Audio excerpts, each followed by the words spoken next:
नियम mobile flight मोडवरती असलाच पाहिजे. चुकून कोणाचाही मोबाईल वाजणार नाही याची काळजी घ्या. ज्यांना मोबाईलशिवाय जमतच नाही ते आताच उठून गेले तरी चालतील. कारण शिवचरित्रातला असा पैलू आज आपण समजून घेणार आहोत, तो अत्यंत महत्त्वाचा आहे. काल माझ्या आवाजाला बंधन होतं.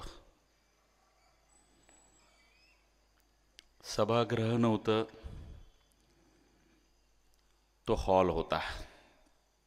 त्यामुळे इको आवाज येत होता आणि माझ्या नैसर्गिक शैलीला मुरड घालावा लागला.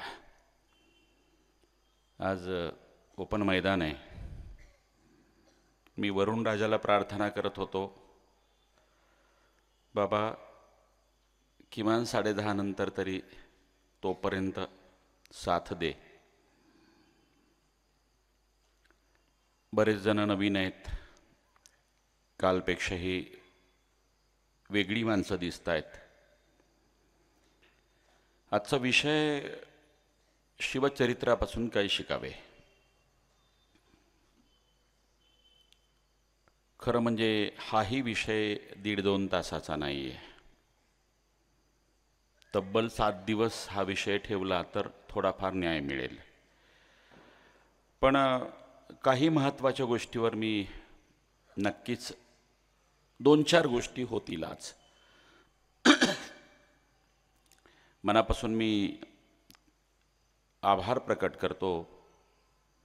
या शरद व्याख्यानमालेच्या निमित्ताने शरद व्याख्यानमालेचे अध्यक्ष पदाधिकारी सगळे ज्या पद्धतीनं झोकून देऊन मेहनत घेत आहेत, सगळे वेल सेटल्ड आहेत, आपापल्या क्षेत्रात प्रावीण्य असलेले आहेत. पण एकच ध्यास आहे, नेशन बिल्डिंग. आणि नेशन बिल्डिंग म्हणजे छोट्या छोट्या गोष्टीतनं राष्ट्र निर्माण होतं. जसं आज आपण आपल्या पाल्यांसह आलाय. का आलाय? सॉफ्टवेअर पडले पाहिजेत ब्रेनमध्ये. मी कालही बोललो, इंग्रजी शब्दांचा वापर माझा प्रचूर असतो, कारण विषय पोचला पाहिजे. लक्षात घ्या की शिवछत्रपतींच्या पदस्पर्शाने पावन झालेलं तुमचं शहर आहे. महाराष्ट्रात एवढी शहर आहेत, 354 तालुके आहेत, एवढे जिल्हे आहेत. पण सगळ्या तालुक्याला महाराज गेलेत का? नाही गेले. पण जिथे छत्रपतींचा पदस्पर्श झाला ती माती कपाळाला लावायला मिळते, तुमची 7 जन्माची पुण्याई आहे. आणि मला आज डॉक्टर गावंडे, देवानंदजी, सचिन ताथोड आज सगळं कारंजा दाखवत होते. त्यांना म्हटलं काही स्पॉट शिल्लक ठेवा पुढच्या वेळेसाठी. पण मी 2 जैन मंदिरात गेलो होतो. एक काष्ठशिल्पाचं मंदिर, शेकडो वर्षांचा इतिहास, आणि दुसरंही जैन मंदिर जिथे मी ग्रंथालय बघितलं. हजारो वर्षांच्या पूर्वीची ताडपत्रा हस्तलिखित.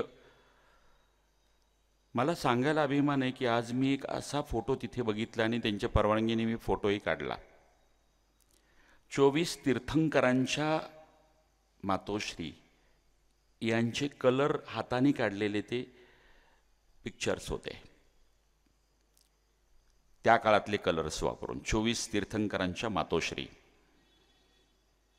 खरं सांगू, महाराष्ट्राला सांगायला मला अभिमान आहे. तुम्हाला किती लोकांना माहिती आहे कल्पना नाही. माझ्याकडे तो फोटो आहे तुमच्या शहरातला काढलेला. तुम्ही सावित्रीबाई फुल्यांच्या सावित्रीमाईच्या डोक्यावरती जे कुंकू बघता ना, ते गोल नसतं, ते आडवं असतं. खरं सांगू, या 24 तीर्थंकरांच्या मातोश्रीच्या कपाळावरचं कुंकू आडवं आहे. हे आज मी त्यांना म्हटलं की मी हे अनेक लोकांना सांगणार आहे की बघा, धागा शेकडो वर्षाचा, हजारो वर्षांचा इतिहासाचा असा जुळतो. ज्या सावित्रीबाईमुळे तुम्ही शिकला, साक्षर झाला, स्त्री शिक्षणाचं साक्षरता महत्त्वाचं काम त्यांनी केलं. आज ते कुंकू मला इथे तुमच्या शहरामधल्या त्या हस्तलिखितातल्या फोटोंमध्ये दिसलं. आज खूप काही शिकलो तुमच्या गावातनं. शिवस्पर्श झालेला ते मंगरूळ दरवाजा, तिथेही मी बोललो. एक मला फार बरं वाटलं की या गावातला प्रत्येक जण छत्रपतींबद्दलची कृतज्ञता प्रकट करत होता. अन्यथा एखाद्या शहरावर हल्ला झाला असेल तर राग असतो, पण इथला प्रत्येक माणूस म्हणत होता की आमच्या गावातले जे द्रव्य महाराजांनी नेलं हिंदवी स्वराज्याच्या उभारणीसाठी, आमच्या गावाचं योगदान आहे, हे कृतज्ञता होती, कृतज्ञता होती. हा शहराचा संस्कार आहे. मी कालही बोललो की शहर समृद्ध होतं म्हणजे इमारतीवर होत नाही, रस्त्यांवर होत नाही. मोठमोठे मल्टिप्लेक्स आणि टावर्समध्ये हा भूलभुलैया आहे. या सगळ्या भौतिक गोष्टी आहेत. खरी श्रीमंती तुमचा संस्कार आहे. प्रत्येक माणूस म्हणत होता की महाराजांचं स्वराज्य उभं झालं त्यात आमचा खरीचा वाटा आहे. 4000 बैल आणि घोड्यांवरती संपत्ती नेली इथून, कारण महाराज आग्र्याला गेले, औरंगजेबाची वसुली करायची होती. ती वसुली झाली हिंदवी स्वराज्यासाठी. आणि त्या काळातला तो नीतिशास्त्राचा नियम होता, शत्रूच्या मुलखावरती हल्ला करणं नियम होता. पण जगातला पहिला राजा जो शत्रूच्या मुलखावरती हल्ला करतो पण माई भगिनींच्या केसालाही धक्का लागू देत नाही, शिवछत्रपती. प्रार्थना स्थळाला धक्का लागू देत नाही, ते शिवछत्रपती. सामान्य रयतेला तोशीच धरत नाहीत, ते शिवछत्रपती. ठीक आहे, बहिर्जी नाईकांनी जी बित्तम बातमी दिली होती सुरतेच्या स्वारीच्या वेळेस सुद्धा आणि इथं सुद्धा त्यांनी यादीच दिली होती कोणाकोणाकडे किती आहे. जसं सुरतेला वीरजी होरा नावाचा जो मोठा धनाढ्य माणूस होता, जो इंग्रजाला सुद्धा कर्ज द्यायचा, एवढी संपत्ती. बहिर्जी नाईकांचे जे इनपुट्स आहेत ना, हे अत्यंत जबरदस्त. कधी मी सुरतेवरचा हल्ला स्वतंत्र व्याख्यान घेईल मी तुमच्याकडे, कारण कसं आहे, विषय विस्तृत कळावेत. काल सुद्धा 11:15 वाजले म्हणून मी थांबलो. मला ती लहान लहान मुलं, माता भगिनी, आता घरी जाणार, 11 वाजणार, कधी जेवणार, म्हणून मी काल थोडं ॲनालिटिकल सांगायचं. अफजल खान मारला तिथंच मी स्टॉप केलं, पण त्याचं ॲनालिसिस मात्र राहून गेलं. ठीक आहे, कधीतरी पूर्वार्ध आणि उत्तरार्ध घेऊ आपण. पण छत्रपतींच्या जन्माचा इतिहास जो आहे ना, यदा यदा हि धर्मस्य ग्लानिर्भवति भारत, हे सहज नाही आहे. युगानयुगांमधून, शतकानुशतकामधून परमेश्वर त्या मातृत्वाच्या पोटी कुठला तरी महापुरुष जन्माला घालवतो. महाराजांच्या अवस्था अगोदरच्या काळात काय होतं बघितलं का? आसमानी संकट होती, म्हणजे धोधो पाऊस. आता आसमानी संकट चालू आहे. कधी ओला दुष्काळ तर कधी कोरडा दुष्काळ. यासी आसमानी संकट ऐसे नाव. आसमानी संकट होते, सुलतानी संकट होती. सुलतानी संकट म्हणजे धोधो पाऊस किंवा कोरडा दुष्काळ. आसमानी संकट. सुलतानी संकट म्हणजे काय? तुमचं पीक असं डोलायला लागायचं ना, अचानकपणे मोगलांचे आदिलशाही, निजामशाही घोडीपाडी खेड्यापाड्यामध्ये शिरायचे आणि हातातोंडाशी आलेला पिकाचा घास नासधूस व्हायची. सुलतानी संकट. प्रजा दुहेरी संकटात भरडत होती.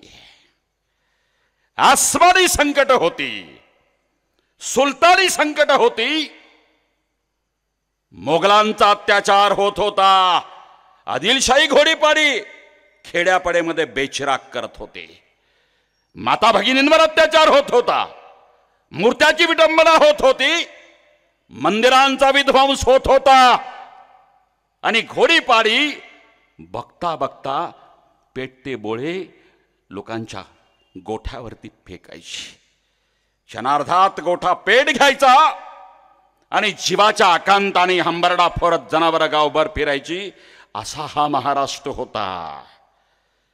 एवढ्या भयानक परिस्थितीमध्ये बघात उत्तरायण, शिशिर ऋतू, हस्त नक्षत्र, सिंह लग्न, फाल्गुन मध्य तृतीया, शालिवाहन शके 1551. इंग्रजी तारीख होती दिनांक 19 फेब्रुवारी 1630. शिवछत्रपतींचा जन्म राजमाता जिजाऊंच्या पोटी आहे. विदर्भाच्या मातीला नमन करावं, शतशः नमन करावं. तुमच्या मातीनं हा महापुरुष जन्माला घातला आहे. इथली माती आहे. मातृतीर्थ बुलढाणा आहे, मातृतीर्थ आहे. त्यामुळे विदर्भाचं योगदान फार मोठं आहे. शिवछत्रपतींचा जन्म सहज असा नाही आहे. नियंत्यांनी ठरवून केलेली योजना. कधी कधी असं वाटायला लागतं ना, तुमच्याही मनात प्रश्न येतो की व्हाय नॉट बिफोर शिवाजी राजा. महाराजांनीच का हिंदवी स्वराज्य निर्माण केलं, का बरं अगोदर नाही झालं? हा प्रश्न तुमच्याही मनामध्ये अनुत्तरित आहे. त्याचं उत्तर देतो मी. बघा, जिजाऊसाहेब गरोदर आहेत, किल्ले शिवनेरीवरती आहेत. संगोपनासाठी, काळजी घेण्यासाठी शिवनेरीवरती जिजाऊसाहेबांना शहाजी राजांनी ठेवलंय. उत्तम संगोपन चालू आहे. किल्लेदाराचं नाव होतं विजयराव विश्वासराव. शिवनेरीचा किल्लेदार आहे. शहाजी राजांचा व्याही आहे. या विजयराव विश्वासरावाची मुलगी नाव होतं जयंतीबाई साहेब. त्या जयंतीबाई साहेबांचा विवाह शिवाजी राजांचे थोरले भाऊ, त्यांचं नाव होतं संभाजी, या संभाजीशी झाला होता. म्हणून शहाजी राजांचे व्याही विजयराव विश्वासराव, शिवनेरीचे किल्लेदार. आणि तिथे जिजाऊसाहेब गरोदर अवस्थेत ठेवलेले आहेत काळजी घेण्यासाठी. चित्र डोळ्यासमोर उभं करा. आयुर्वेदाची दिनचर्या, ऋतुचर्या, गर्भसंस्काराचे आज जे आपण ऐकतो ते सगळे संस्कार सुरू आहेत. आहारापासून विहारापर्यंत, सकाळच्या सूर्यदर्शनापासून ते सगळे सगळ्या परंपरा, बीजसंस्कार, गर्भसंस्कार. परंतु एक घटना वाईट घडली. दिनांक होता 25 जुलै 1629. काय घडलं त्या दिवशी? किल्ले देवगिरी, ज्याला दौलताबाद असं म्हणतात, त्या देवगिरी किल्ल्यावरती निजामशाही अस्थायी राजधानी होती. निजामशाही गादी होती. आणि जिजाऊ साहेबांचे पिताश्री ना होतं लखुजी राजे जाधव. या लखुजी राजे जाधवांना आणि त्यांच्या 2 मुलांना नातू पण होता. दररोज गादीला मुजरा करणं म्हणजे आजच्या भाषेमध्ये जसं आपण बायोमेट्रिक करतो ना, किंवा आजकाल आयरिस प्रेझेंटी झाली आहे की ड्युटीवरती रुजू झालो. त्या काळामध्ये गादीला मुजरा घातला म्हणजे तुम्ही त्या दिवशी कर्तव्याला रुजू झाला. बघा, किल्ले देवगिरी चढतायत लखोजी राजे आणि त्यांची 2 मुलं, म्हणजे जिजाऊ साहेबांचे 2 सख्खे भाऊ अचलोजी आणि रघोजी. चढत असताना मणिध्यानीने आपल्या आयुष्याचा शेवटचा दिवस आहे. आदल्या दिवशी गुप्त कारस्थान, कटकारस्थान शिजलं होतं. निजामशहाचे कान भरले होते. लखुजी राजांच्या विरोधात गुप्त कटकारस्थान शिजलं होतं. यांना खबरबात नव्हती. दररोजच्या प्रमाणे निशस्त्र गादीला मुजरा करण्यासाठी लखोजी राजे जाधव देवगिरीचा किल्ला चढतायत 2 पुत्रांच्या समवेत. आणि गादीला मुजरा घालणार ते वाकले. इतक्यात पडद्यामागून हालचाल झाली. सभासद तलवारी चालल्या, रक्तपात झाला, रक्ताच्या चिळकांड्या उडाल्या. काही करण्याच्या आत लखोजी राजे जाधव आणि 2 पुत्रांची हत्या किल्ले देवगिरीवरती झाली. नातूही मारला गेला. चित्र डोळ्यासमोर उभं करा. महाराष्ट्र सुन्न झाला. आघात महाभयंकर वज्राघात होता. आणि जिजाऊ साहेब पोटोशी आहेत, म्हणजे गरोदर आहेत. तेव्हा जिजाऊ साहेबांना बातमी सांगायची की नाही याच्यावरती दोन मतप्रवाह निर्माण झाले. एक मतप्रवाह होता की जिजाऊ साहेब गरोदर आहेत, या आघाताने कदाचित गर्भपात होईल. त्याही काळामध्ये विज्ञान लोकांना माहिती होतं वाईट घटना, धक्कादायक घटना गर्भवतीच्या कानापर्यंत जाऊ द्यायची नाही, हा सिद्धांत खेड्यापाड्यात रुजलेला होता. धक्का, शॉक, युटराईन कॉन्ट्रॅक्शन, ॲबॉर्शन, हा सिद्धांत गावागावात रुजलेला होता. त्यामुळे एक मतप्रवाह आला की जिजाऊ साहेबांना ही बातमी सांगायचीच नाही. परंतु दुसरा मतप्रवाह आला की जिजाऊ साहेब आयुष्यात माफ करणार नाहीत. एवढी मोठी बातमी, पिताश्रींची हत्या झाली, 2 सख्या भावंडाची हत्या झाली, बातमी जर आपण लपून ठेवली तर आऊसाहेब माफ करणार नाहीत. म्हणून दुसरा मतप्रवाह प्रभावी ठरला आणि बातमी सांगायचं ठरलं. घोडेस्वार घोडदौड करत निघाला किल्ले शिवनेरीकडं. हवेच्या वेगानं तो शिवनेरी दिसला, निश्वास टाकला, शिवनेरी आला. पण गडावरती चढत असताना डोईवरची पगडी काढली. वाईट बातमी सांगताना डोईवरती पगडी, आजही बघा तुम्ही लष्करामध्ये असेल, एखादा पोलीस हुतात्मा झाला असेल तर तो पोलीस इन्स्पेक्टर कॅप काढतो. एक शिस्त आहे. तो पळत पळत निघाला, धापा टाकतोय. जिजाऊ साहेब असे येरजार सकाळपासून अस्वस्थ आहेत. इंट्युशन, बाप आणि लेकाचं जे धागा आहे ना, लेक अस्वस्थ आहे सकाळपासून. आजही बघा कधी कधी तुमचा मुलगा इंजिनिअरिंगला कुठल्या तरी कॉलेजला असतो आणि सकाळपासून आई अस्वस्थ असते आणि तिथे कुठेतरी मुलाचा अपघात झालेला असतो. इंट्युशन. जिजाऊ साहेब सकाळपासून अस्वस्थ आहेत. अस्वस्थतेमध्ये एरजारा मारत असताना तो घोड्यावरचा वकील आला. शंकेची पाल चुकली. डोईवरती मुंडासा नाही, पागोटा नाही. त्या काळामध्ये लोक डोईवरती काही ना काही, पगडी असू दे, फेटा असू दे, मुंडासा असू दे, पागोटा असू दे, मंदीला काही ना काही घालायची. बोडकी माणसं नसायची, भुंडी माणसं नसायची. जिजाऊ साहेबांच्या मनात पटकन शंका आले. डोईवरती पागोटा नाही, पगडी नाही आहे. आणि तो कापऱ्या आवाजामध्ये आऊसाहेबांना मुजरा करण्यासाठी वाकला आणि कापऱ्या आवाजात त्याच्या मुखातनं वाक्य निघाले, आऊसाहेब घात झाला, आऊसाहेब घात झाला. निजामशहाने तुमचे पिताश्री लखुजी राजे जाधवांची हत्या केली आणि 2 तुमच्या सख्या भावाला मारून टाकला. आऊसाहेब घात झाला. बातमी सुन्न करणारी होती. मटकन जिजाऊ साहेब खाली बसल्या, अंधकार डोळ्यासमोर. एक हात पोटाशी गेला. जिजाऊ साहेब मटकन खाली बसल्यात आणि बसल्यानंतर मात्र मनपटलावरती ते चित्र उभं झालं. ते चित्र होतं आबासाहेबांचं. लखुजीराजे जाधवांचं चित्र डोळ्यासमोर उभं राहिलं. ते आबासाहेब याद आले.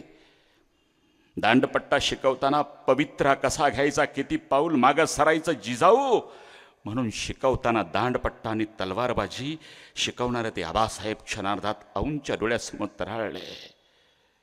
एवढे कणखर आबासाहेब ते 2 सख्खे भाऊ राखी पौर्णिमेच्या निमित्तानं मनगट समोर करताना जिजाऊंना याद आले. आबासाहेबांचा एक एक क्षण त्या आबासाहेबांच्या मांडीवरती कधी जाऊन बसल्यानंतर मायेनी कुळवारणारा तो बाप आबासाहेब याद आला. एवढंच नाही, मायेची ममता देणारा आबासाहेब याद आला. पण तो कणखर बाप शहाजी राजांच्या बरोबर विवाहबद्ध होऊन जात असताना मात्र पाणावलेल्या डोळ्याचेही आबासाहेब पुन्हा पुन्हा मागे बघणारे, जिजाऊकडे बघणारे, लाडकी लेक भोसल्यांच्या घरी जाणारी म्हणून कासावीस होणारा बापही त्या क्षणात मनपटलाच्या समोर याद आला. क्षणार्धात सगळा जीवनपट याद आला.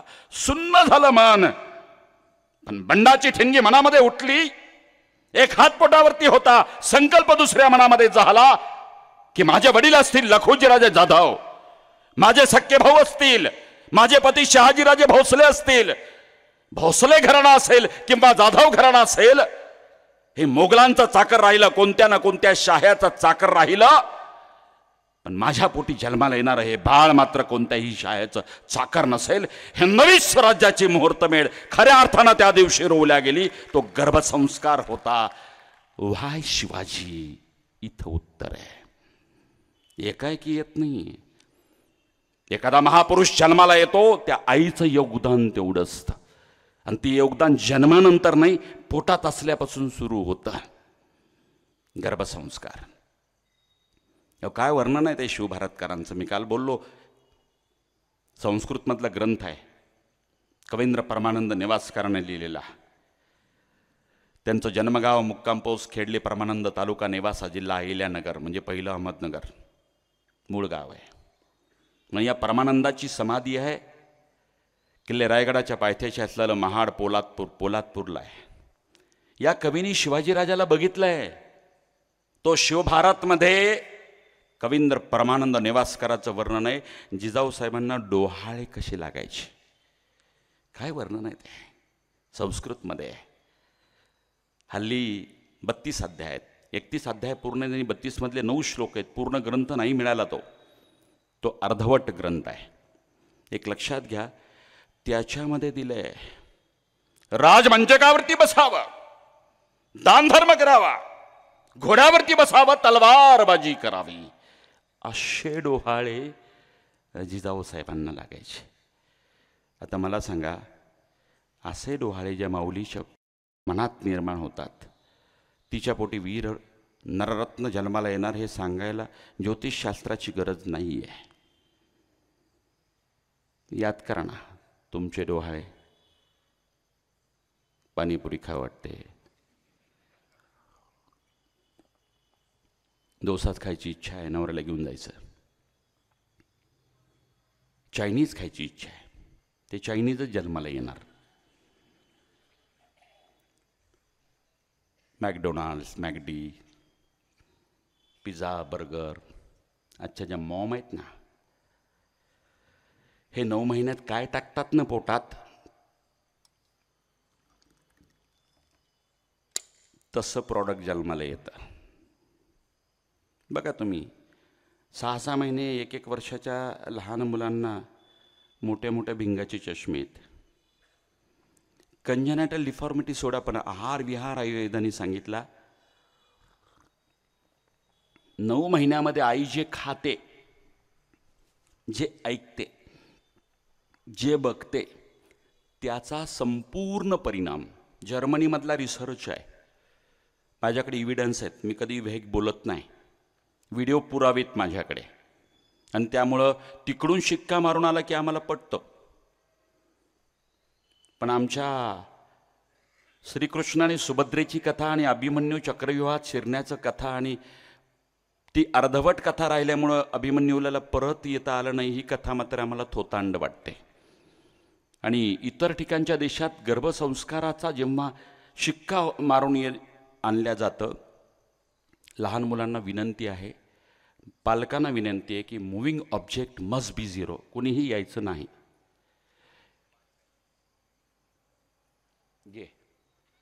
सूचना देतो सगळ्यांना.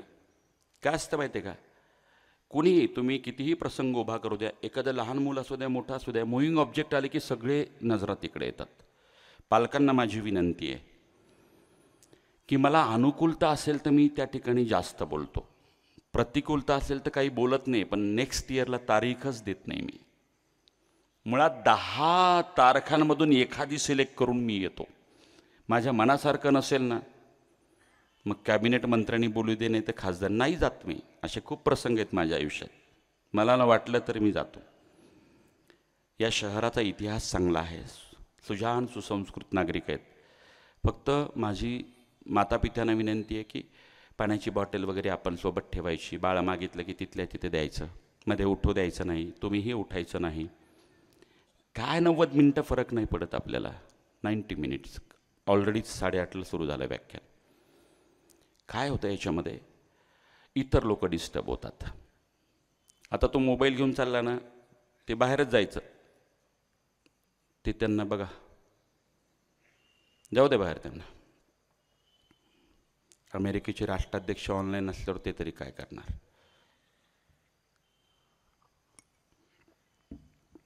ज्यांना मोबाईलवर बोलायचं त्यांनी थांबायचंच नाही.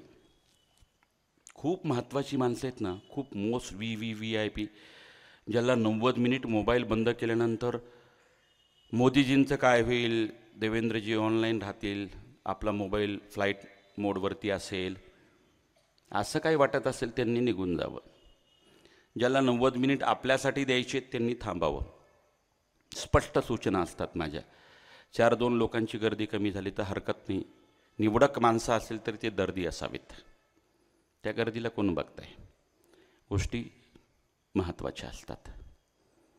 गर्भसंस्कार, मी प्रत्येक उदाहरण तुम्हाला मी देतोय, टाळ्या वाजून तुम्ही घरी जा असं नाही आहे. त्यातनं तुम्ही काय शिकणार आहात, कोणतं सॉफ्टवेअर तुमच्या डोक्यामध्ये तुम्ही इन्सर्ट केलं आहे हे महत्त्वाचं आहे.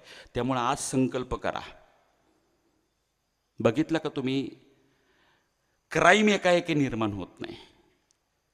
बघा तुम्ही आज म्हणता तुम्ही दररोज वर्तमानपत्र उघडलं तर प्रॉपर्टीवरनं वडिलांचा खून केला, आईचा खून केला, सख्या भावाचा खून केला.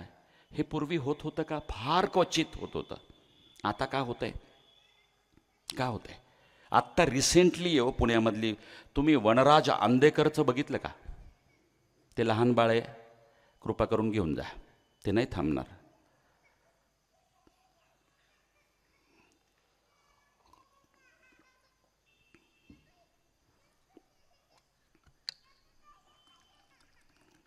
त्या बाळाची चूक नाही बिचारायची, कारण त्याचं वय कमी आहे ना, नाही समजत त्यांना. वनराज आंदेकर हा गँगस्टर पित्याचा मुलगा पुण्यात मारला गेला. आत्ता रिसेंटली गुन्हेगार पकडले. आंदेकर आणि कोमकर हे 2 गँग पुण्यामधल्या, तुम्ही ऑनलाईन बघितलं. धक्का बसला पोलिसांना की त्या वनराजची हत्या सख्या बहिणींनी आणि बहिणीच्या नवऱ्याने मिळून केली होती. एकुलता एक भाऊ. म्हणजे असंही नाही वाटलं की अरे पुढच्या वर्षी राखी बांधायला मनगटच नाही, प्रॉपर्टीसाठी आपण इतक्या, म्हणजे हे का चाललंय? का चाललंय? गर्भसंस्कारात चूक, मॅन्युफॅक्चरिंग डिफेक्ट म्हणतो याला मी. 9 महिने जे बघता ना, ती बालाजी टेलिफिल्म्सच्या एकता कपूर राष्ट्र निर्माण करत्या, द बेस्ट नेशन बिल्डर, त्यांच्या मालिकांनी वाट लावली या देशाची. सगळ्या मालिका अशाच भयानक, ते कच्या बाराखडी जे असतात, कभी साल भी बहू थी वगैरे वगैरे. आता मराठींनी स्पर्धा सुरू केली, खुलता कळी खुले ना. अरे अरे अरे. आणि 6 महिने 4 महिने प्रेग्नन्सी असताना त्या माता भगिनी सिरियल बघतात दररोज न चुकता. हे सगळे सॉफ्टवेअर पडतायत. त्या ब्रेनच्या माध्यमातून बाळाच्या मानसिकतेची जडणघडण बदलून टाकते ही पिढी. जे तुम्ही इनपुट देताय ना, जे सॉफ्टवेअर टाकताय, जसं कम्प्युटरमध्ये कोरा असतो कम्प्युटर सॉफ्टवेअर, ज्या पद्धतीने इंजिनियर टाकतो त्या पद्धतीनं कम्प्युटर बिहेव करतो. त्याच पद्धतीनं गरोदर अवस्थेमध्ये तुम्ही जे जे बघता, जे ऐकता, त्या पद्धतीने बाळाच्या मानसिकतेची जडणघडण होते. आयुर्वेदशास्त्र सांगतं आणि हे पुराव्यानिशी सिद्ध करतो. मनशक्ती केंद्र नावाचं लोणावळ्यामध्ये केंद्र आहे, जा, पुरावेच आहेत, विज्ञान आधारित पुरावेत, काय बदल होतो. म्हणून आज एक संकल्प करा. शिवाजीरासारखा पुत्र तुमच्या पोटी जन्माला यावा असं वाटत असेल तर अगोदर जिजाऊ साहेब तुम्हाला व्हावं लागेल, स्वतः व्हावं लागेल. आणि म्हणून पुरुषांना पहिल्यांदा सांगतोय, पहिला एक संकल्प करा.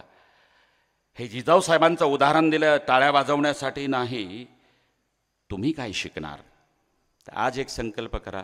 घरामध्ये गरोदर बहीण असेल, मुलगी असेल, कोणतीही माता भगिनी असेल, तो कृपा करून ते डिस्चार्ज, तो डिश टी व्हीचा आहे ना, तो चार्जिंगच करू नका. बघा एकही टाळी वाजली नाही. अवघड आहे ना संकल्प, अवघड आहे, पण करावा लागेल. आणि त्या 9 महिन्यात काय करायचं? सात्विक आहार असला पाहिजे तुमचा, आहार विहार तुमचा उत्तम असला पाहिजे, तुम्ही वाचन उत्तम केलं पाहिजे. तुमचं बाळ आहे, हे केवळ तुमची संपत्ती नाही, भारत मातेची संपत्ती आहे. त्या राष्ट्राला तुमचा पुत्र किंवा पुत्री अर्पण करत असताना 9 महिने तुम्ही काय करता, दॅट मॅटर्स. तुम्ही काय खाता, काय विचार करता, काय वाचता, काय ऐकता, काय बघता. आणि म्हणून या 9 महिन्यामध्ये चांगले आध्यात्मिक ग्रंथ वाचा, सकारात्मक स्टोरीज वाचा, वेदाचे मंत्रोच्चार ऐकन श्रवण करा, तंतुवाद्य संगीत, भारतीय संगीत ते ऐका. आणि मग बघा तुमच्या पोटी तेजस्वी संतती जन्माला येते. वेगळं काही करावं लागत नाही.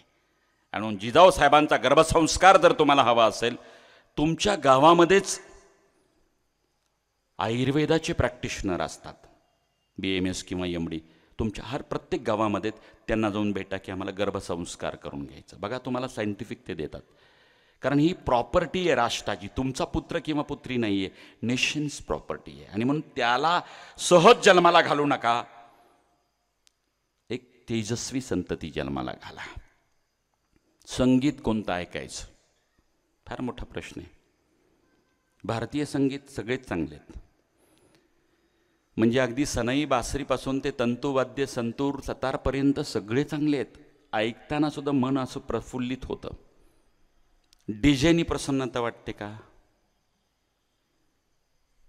वाटते का सांगा? आमच्या सोलापूरमध्ये M. राजकुमार नावाचे IPS अधिकारी आले. Young IPS officer from Tamil Nadu, Maharashtra, cadre. आणि नुकतीच शिवजयंती आली होती. गावातले सगळे पोलीस अधिकारी सगळ्या समाजसेवकाला बोलवतात, तसं सगळ्यांना बोलवलं आणि जयंती साजरी कशी करावी असा विषय होता. मी उठलो. तिथं शिवजयंती आणि भीमजयंतीचे सगळे नेते होते. माईक माझ्या हातात. मी एकच बोललो, बाबांनो, सोलापूर जिल्ह्यामध्ये, सोलापूर शहरामध्ये मागच्या वर्षी अशी घटना झाली. शिवजयंतीची मिरवणूक सुरू होती. त्या डीजेचा दणदणाट होता, 120 डेसिबलपेक्षा जास्त. त्या खिडक्याची तावदानं अशी थरारत होती. किचनमधली भांडी पडत होती. काही लोकांचे प्लास्टर ऑफ पॅरिस दुबंगले. गरोदर माता भगिनी अस्वस्थ झाल्या. हृदयरोगी पेशंट असलेले ते भयभीत झाले. आणि दणदणाट सुरू असताना 3ऱ्या मजल्यावरती पहिल्या डिलिव्हरीसाठी आलेली लेक होती. तिला त्रास व्हायला लागला. 4.5 महिन्याची प्रेग्नन्सी आहे. तो बाप अपार्टमेंट उतरून खाली आला आणि त्या महामंडळाच्या अध्यक्षांना विनंती करू लागला, डीजेचा आवाज कमी करा. बेधुंद नाचणारी ती तरुणाई, ऐकण्याची मनस्थिती नाही. एवढंच नाही तर त्या बापाला त्या डीजेच्या समोर त्यांनी बसवलं शिक्षा म्हणून. त्या बापाच्या दुसऱ्या दिवशीपासून कायमस्वरूपी बहिरेपण आलं. सिव्हिल सर्जननी रिपोर्ट, पोलीस केस झाली, FIR नोंदला गेला. सिव्हिल सर्जनने रिपोर्ट दिला, ड्यू टू एक्सेसिव्ह डेसिबल त्याला पर्मनंट डिफनेस आला. म्हणजे आयुष्यात तो कधीही ऐकू शकणार नाही. डीजेचं समर्थन करणाऱ्या एका मी पॉलिटिकल नेत्याला बोललो, म्हटलं जस्ट कन्सिडर, जस्ट इमॅजिन की उद्यापासून तुम्हाला ऐकायला येणं बंद झालंय. फक्त इमॅजिन करा, माणूस सायकिक होतो जेव्हा संवादच कोणाचा कळत नाही. TV समोर चालू असते, ऐकायला येत नाही. कोणी बोललं, ऐकायला येत नाही. ऐकायला येत नाही म्हणून तुमचा संवाद बंद होतो. वेडं होण्याची पाळी येते. तुम्ही फक्त इमॅजिन केल्यानंतर घाबरताय. त्या बापाला कायमस्वरूपी बहिरेपण आलं. त्याहीपेक्षा भयानक घटना अशी झाली, त्या डीजेच्या मिरवणुकीनंतर 4 दिवसानंतर रुटीन चेकअपला बाप आपल्या गरोदर मुलीला घेऊन रेडिओलॉजिस्टकडे गेला सोनोग्राफी करायला. ती मुलगी झोपलेली. सोनोग्राफीचा प्रोब तिच्या पोटावरती फिरतोय असा जेल लावून. आणि तो सोनोलॉजिस्ट, रेडिओलॉजिस्ट त्या TV स्क्रीनवरती बघतोय. पुन्हा त्याचा चेहरा उतरला. चेहऱ्यावरचे हावभाव ती गर्भिणी बघते.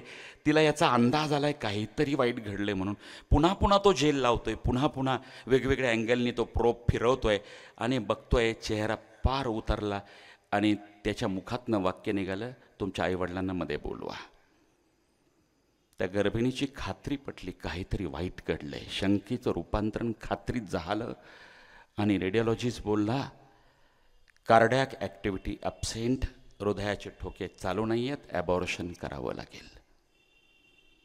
मी त्या मंडळाच्या कार्यकर्त्यांना त्या दिवशी बोललो, म्हटलं जो जीव जन्मालाच आला नाही तो जर पोटात मरत असेल ना त्या डेसिबलनी, शिवछत्रपतींना किंवा परमपूज्य बाबासाहेबांना किंवा कोणत्याही महापुरुषाला हे वर्तून आवडेल का? हा माझा रोकडा आणि खडा सवाल आहे. नाही ना. नका ना करू, मग नका ना करू. नाही म्हणे आमचे कार्यकर्ते ऐकत नाहीत. बघा तुम्ही, पॉलिटिकली उत्तर एकच असते, कार्यकर्ते ऐकत नाहीत. मान्य आहे मला, मी तोडगा देतो ना, मी तोडगा देतो. कार्यकर्त्यांना ठेकादाराला नाचायचंच असतं ना. मान्य आहे, पारंपरिक अरे जयंत्या थाटात निघाल्या पाहिजेत, मग कोणत्याही महापुरुषाची असो. ते ढोल पथक असलं पाहिजे, झांज पथक असलं पाहिजे. अरे थाटात निघतात पारंपरिक वाद्यांमध्ये मिरवणुका, त्याचा रुबाब वेगळा. पण तुम्ही म्हणत असाल की नाही, काही कार्यकर्त्यांना म्युझिक लागतं, ठेकादाराला, त्यालाही आमचं समर्थन आहे. मान्य आहे मला, काही कार्यकर्ते ठेका धरतात नाचण्यासाठी, म्युझिक लागतं. पण डीजेचा शोध लागण्याच्या अगोदर जे म्युझिक होतं ना 4-2 बॉक्सवरती, त्याचा दुष्परिणाम लोकांच्या खिडक्यांची तावदान फुटण्यापर्यंत, हाय डेसिबल नव्हता, मर्यादित ती गाणी असायची. ते ठेका धरण्यापुरती, लोकांना त्रास व्हायचा नाही, ते म्युझिक चालेल ना. आणि तुम्हाला सांगायला अभिमान वाटतो, आम्ही सोलापुरात आंदोलन केलं, सगळे डॉक्टर्स उतरले, एक दिवस सगळे वकील उतरले, एक दिवस सगळ्या शाळांनी चेन केली, हाताची साखळी केली कलेक्टर आणि कमिशनरला. सगळ्या हॉस्पिटलमधली अवस्था बघितली का डीजे जात असताना? तुमच्या गावात काय मला माहिती नाही, पण आमच्या सोलापुरात रेल्वे लाईनला सगळे हॉस्पिटल्स आहेत. अरे काय अवस्था रुग्णांची होते माहिती आहे, तडपतात ते. नुकतेच जन्माला आलेली बालकं असतात, आईच्या गर्भामध्ये एवढा आवाज ऐक, जस्ट डिलिव्हर्ड बेबी असतात, पण कार्यकर्ता ऐकायला तयार नसतो. अरे काय तुम्ही कोणता संस्कार देताय तुम्ही? आम्ही आंदोलन केला आणि आंदोलनाला महाराष्ट्रामध्ये यश आलं. जिल्हाधिकाऱ्यांनी लेखी आदेश काढला, सोलापूर जिल्ह्यामध्ये डीजे बंद, डीजे बंदच. काय मिरवणुका निघाल्या शांततेत, काही त्रास नाही लोकांना.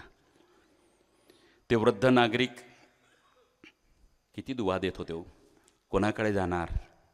आणि तिथंच मी त्या कमिशनर कार्यालयामध्ये शिवजयंती आणि भीमजयंती उत्सव मंडळाच्या कार्यकर्त्यांना माईक ताब्यातच आला होता, तर मी आपलं 4 शब्द प्रबोधनाशी बोललो.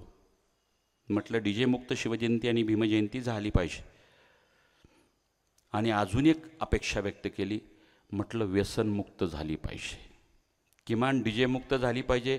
या बोलण्यावरती 150 कार्यकर्त्यापैकी 15 कार्यकर्त्यांनी टाळ्या वाजवल्या होत्या, पण व्यसनमुक्तीचं म्हटल्याबरोबर एकही टाळी वाजली नाही. कारण फार मोठी अपेक्षा व्यक्त करत होतो ना मी. बेधुंद नाचणारी ती तरुणाई, व्यसनाधीन, तोंडाला दारूचा वास, डीजेचा आवाज किती येतो, लेझरचे दुष्परिणाम. अरे मी म्हटलं, तुम्ही म्हणणार की आमच्याचकडनं अपेक्षा का करताय, आम्हालाच का ज्ञान पाजताय? तर हो म्हटलं, तुमच्याचकडनं अपेक्षा करणार. का? यासाठी करणार की जगातला पहिला राजा जो स्वतः व्यसनमुक्त होता, केवळ व्यसनमुक्त नाही, सैनिकालाही दंडक होता. सभासद बकरीमध्ये आज्ञापत्रात उल्लेख आहे. काय उल्लेख आहे माहिती आहे? सैनिकांसाठी आदेश आहे, कलावंतिनी बटकिनी दारू गांजा आपो चालणार नाही, केल्यास डोचके मारले जाईल. मुंडक कापून टाकू, धाक होता. या उलट मोगली छावण्यांमध्ये शराब, नाचगाणे, जनानखाने, बेधुंद मस्तीत जगणारे आणि मराठे मात्र व्यसनमुक्त, बघता बघता झडप खालून गनिमी काव्याने लढणारे. आणि म्हणून मोगलांना इथं नेस्तनाबूत आम्ही करू शकलो. व्यसनमुक्त सैन्य होतं शिवछत्रपतींचं म्हणून. आणि म्हणून तुमच्याकडनं अपेक्षा आहे, ही छत्रपती शिवाजी महाराज की जय म्हणता ना तुम्ही, जय भवानी जय शिवाजी म्हणता, जय जिजाऊ जय शिवराय म्हणता, जाण ठेवा महाराज मला बघतायत. आणि आंबेडकर बाबासाहेबांच्या अनुयायांना म्हटलं, तुम्हालाही व्यसनमुक्तीची आण आहे. तुम्ही म्हणणार का? म्हटलं महामानव परमपूज्य बाबासाहेब शेवटपर्यंत व्यसनमुक्त होते. उदाहरण देऊ का? म्हटलं 1916 बाबासाहेबांचं वय वर्ष 25. आजच्या भाषेमध्ये तारुण्याच्या उंबरठ्यावरचं वय 25. पाय घसरण्याचं वय आजच्या भाषेत बोलतो आपण. त्या वयामध्ये बाबासाहेब लंडनमध्ये शिकायला गेलेत. 14 एप्रिल 1891चा जन्म, 1916, 25 वर्षाचे बाबासाहेब तिथं गेलेत. विचार करा, ज्या देशामधलं मायनस टेम्परेचर आहे, उन्हे तापमान आहे, बर्फ पडतोय, आणि त्या थंडीमध्ये ऊब निर्माण करण्यासाठी ज्या देशामधली संस्कृती स्त्री आणि पुरुष मद्यपान करणं, ड्रिंक्स घेणं, त्या संस्कृतीचा अविभाज्य अंग युरोपियन कल्चर, तिथे काही वावगं नव्हतं. तिथे बाबासाहेबांनी कदाचित ती संस्कृती म्हणून स्वीकारली असती तर इतिहासाने नाव ठेवले नसते. GPS किंवा CCTV वॉचही नव्हता. पण तशा उन्हे टेम्परेचरमध्ये बर्फ पडत असताना, त्या देशातले स्त्री पुरुष दारू पित असताना, या महामानवानं त्याही काळामध्ये त्या देशामध्ये मद्याला स्पर्श केला नाही. व्यसनमुक्त बाबासाहेब समजून घेणं गरजेचे. त्यांना बोललो मी, तेवढंच जाऊ द्या म्हटलं. दिनांक 25 मार्च 1927 महाडच्या चौदार तळ्याचा सत्याग्रह झाला. तिथं 3,500 लोक जमले होते. त्यापैकी मातृशक्ती पण होती. बाबासाहेबांना आनंद झाला, मातृशक्ती तिथे जमली आहे. बाबासाहेब बोलता बोलता बोलले, त्या भाषणामध्ये ऑन रेकॉर्ड आहे, त्या महाडच्या चौदार तळ्याच्या सत्याग्रहाच्या प्रांगणामध्ये बाबासाहेब बोलले. थरवळ नावाच्या तिथल्या सिनेमा थिएटरनी ती जागा दिली होती. काय बोलले बाबासाहेब माहिती आहे? महिलांना उद्देशून बोलले, तुमचा नवरा असेल, मुलगा असेल, तुमचा पती असू दे, मुलगा असू दे किंवा भाऊ असू दे, जर जो दारू पिऊन आला असेल तर त्याला घरात घेऊ नका. काय कडक आहे. एवढंच जाऊ द्या. नागपूरच्या दीक्षाभूमीला जेव्हा धम्म स्वीकारला, बुद्ध धम्म, 14 ऑक्टोबर 1956ला 22 प्रतिज्ञा दिल्या. त्या 22 प्रतिज्ञामधली एक प्रतिज्ञा आहे सुरा मद्य वर्जपान. म्हटलं बाबासाहेबांना इतकं मद्यपान वर्ज, सुरावर्ज, व्यसनमुक्ती का ठासून सांगितली? त्याचं कारण होतं, एखाद्या घरामध्ये दारू पिऊन नवरा आला असेल तर त्या नशेमध्ये बायकोला मारहाण करताना ते लहान लहान बालकं पांघरुणातल्या पांघरुणात आपल्या आईला होणारी मारहाण बघून रडतात ना, तिथं त्यांच्या मानसिकतेवरती विपरीत परिणाम होतो आणि ते वाममार्गाला लागतात. एक कुटुंब संपतं, समाज संपतो, समाज संपला तर राष्ट्र संपतं. म्हणून बाबासाहेब व्यसनमुक्तीसाठी आग्रही होते. आणि म्हणून म्हटलं तुम्ही ही भीमजयंती व्यसनमुक्त करावी, आणि शिवभक्तांना म्हटलं तुम्हीही शिवजयंती व्यसनमुक्ती करावी. टाळ्या वाजल्याच नाही, शेवटी मलाच तोडगा द्यावा लागला. म्हटलं बघा, 365 दिवस आयुष्यभर व्यसनमुक्त राहावं असं मला वाटतं. मी हिंदवी परिवाराच्या सगळ्या सदस्यांना पण सांगत असतो, व्यसनमुक्त राहा. सांगणारा व्यसनमुक्त आहे म्हणून डोळ्यात डोळे घालून बोलण्याची ताकद आहे. आचरण करता शिवचरित्र व्याख्याता आहे मी स्वतः आचरण करतो आणि मग लोकांना सांगतो. आचरण करता म्हणून हिंदवी परिवारात ते आम्ही संकल्प करवतो. बघा, विचार करा, व्यसनमुक्त राहिलं पाहिजे म्हणून आयुष्यभर मी तुम्हाला संकल्प करतो. टाळी एकही वाजली नाही त्या आयुक्तालयामध्ये, मग मला तोडगा द्यावाला. मी उदाहरण दिलं, म्हटलं बाबांनो, वर्षभर मांसाहार करता की नाही? करतो की. मटण खाता की नाही? खातो की. पण तरीसुद्धा आषाढीला, एकादशीला किंवा महाशिवरात्रीला खाता का? नाही नाही, पांडुरंग आहे, शंभू महादेव आहे. मग वर्षभर मांसाहार करत असताना आषाढी एकादशीला जर का तुम्ही पांडुरंग स्मरून जर मांसाहार एक दिवस वर्ज करत असाल, किंवा महाशिवरात्रीला शंभू महादेवाला स्मरण करून जर तुम्ही मांसाहार वर्ज करत असाल, तर किमान जयंतीच्या दिवशी मद्यपान वर्ज करा. हे अवघड नाही. मग मात्र टाळ्या वाजल्या, कारण सोपा तोडगा. 365 दिवसाचं कोण घ्या संकल्प. किमान एक दिवसाचा तोडगा मी दिला. माझी नम्र विनंती आहे, तुमच्या गावातील शिवजयंती, भीमजयंती आणि महापुरुषांच्या जयंती उत्सव मंडळाच्या कार्यकर्त्यांचं प्रबोधन करा आणि DJ कायमचं बंद करा. आमच्या कलेक्टरनी जसा आदेश काढला ना, सांस्कृतिक शहर आहे, निवेदन द्या, लोकशाही पद्धतीनं आंदोलन करा, उपोषणाला बसा. DJ बंद म्हणजे बंद. आता ही चळवळ, सोलापुरातली चळवळ पूर्ण महाराष्ट्रभर झाली पाहिजे. आणि बघा किती शांत वाटतं शहर. त्याचे दुष्परिणाम ज्या भयानक पद्धतीने आहेत ना, बघवत नाही. म्हणजे मी तुम्हाला फक्त काही उल्लेख सांगितलेत. पंढरपूरला नाचता नाचता माणूस मेला, नाकातनं रक्त, कानातनं रक्त, नाचता नाचता मेला. पोस्टमार्टम झाला due to excessive decibel, brain haemorrhage, tympanic membrane ruptured. Postmortem report आहे. आणि एवढे भयानक दुष्परिणाम आहेत. ते आपलं वाद्य नाहीच आहे हो. ते मायकल जॅक्सन आणि त्या तिकडच्या संस्कृतीला मोठमोठ्या स्टेडियममध्ये ते पाश्चात्य सॉंग्स, रॉकस्टार आणि पॉपस्टार तिकडचं कल्चर आहे. नका आणू हे जयंत्यामध्ये. डी जे कधीच नव्हतं या महाराष्ट्राच्या सांस्कृतिक इतिहासामध्ये. माझी नम्र विनंती आहे, गाव सुसंस्कृत आहे, ठराव पारित करा ग्रामपंचायत गावागावामध्ये की डी जे मुक्त महापुरुषांच्या जयंती करा. राहिला प्रश्न व्यसनमुक्तीचा, तो आतला आवाज आहे तुम्हाला. आणि एक सांगू का मी, हे महाभयानक आहे हो. शेवगाव नावाचं गाव आहे, तालुका आहे, जिल्हा पूर्वीचं अहमदनगर, आजचं नाव अहिल्यानगर. प्राध्यापक आई, प्राध्यापक वडील, मुलगी एकुलती एक आणि एक भाऊ म्हणजे मुलगा. टॉप इंजिनिअरिंगला पुण्यातलं कॉलेज.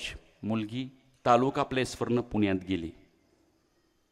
बघा, रूम केली आहे, फ्लॅट केला आहे. जसं आता तुमची मुलं मुली इंजिनिअरिंगला लागतात कुठे, नागपूर, अमरावती, कुठे कुठे. हॉस्टेल नसेल तर फ्लॅट करतात कंपल्सरी. फ्लॅटमध्ये 5 मुलींनी एक फ्लॅट केला. 4-5 महिने गेल्यानंतर त्यापैकी एका मुलीचा वाढदिवस, सगळ्या क्लासला पार्टी दिली. प्राध्यापकाची मुलगी म्हणे मी पार्टीला येणार नाही, माझ्या आईबाबांनी सांगितलं की नाही जायचं. तर तिला मी तुमच्यासमोर नाही सांगू शकत असा शब्द उच्चारला. काय उच्चारला असेल तुम्हाला लक्षात आला, काय प्रवाहाच्या बरोबर चालत जा वगैरे वगैरे. मग तिला डिवचलं त्यांनी. सगळे चाललो, तू एकटीच राहणार का रूममध्ये. आणि तिच्या अस्मितेला डिवचावा असा एक शब्द वापरला. काय मागासल्यासारखं, मी शब्द सांगू शकत नाही, तुम्ही समजून घ्या. मग ती तयार झाली. चल ग तू चल म्हणे, फक्त सॉफ्ट ड्रिंक पी, आम्ही पार्टी करतो. ही सत्यकथा आहे, फक्त नावं मी डिस्क्लोज करत नाही. आणि दुर्दैवानं ती गेली. तो होता पब.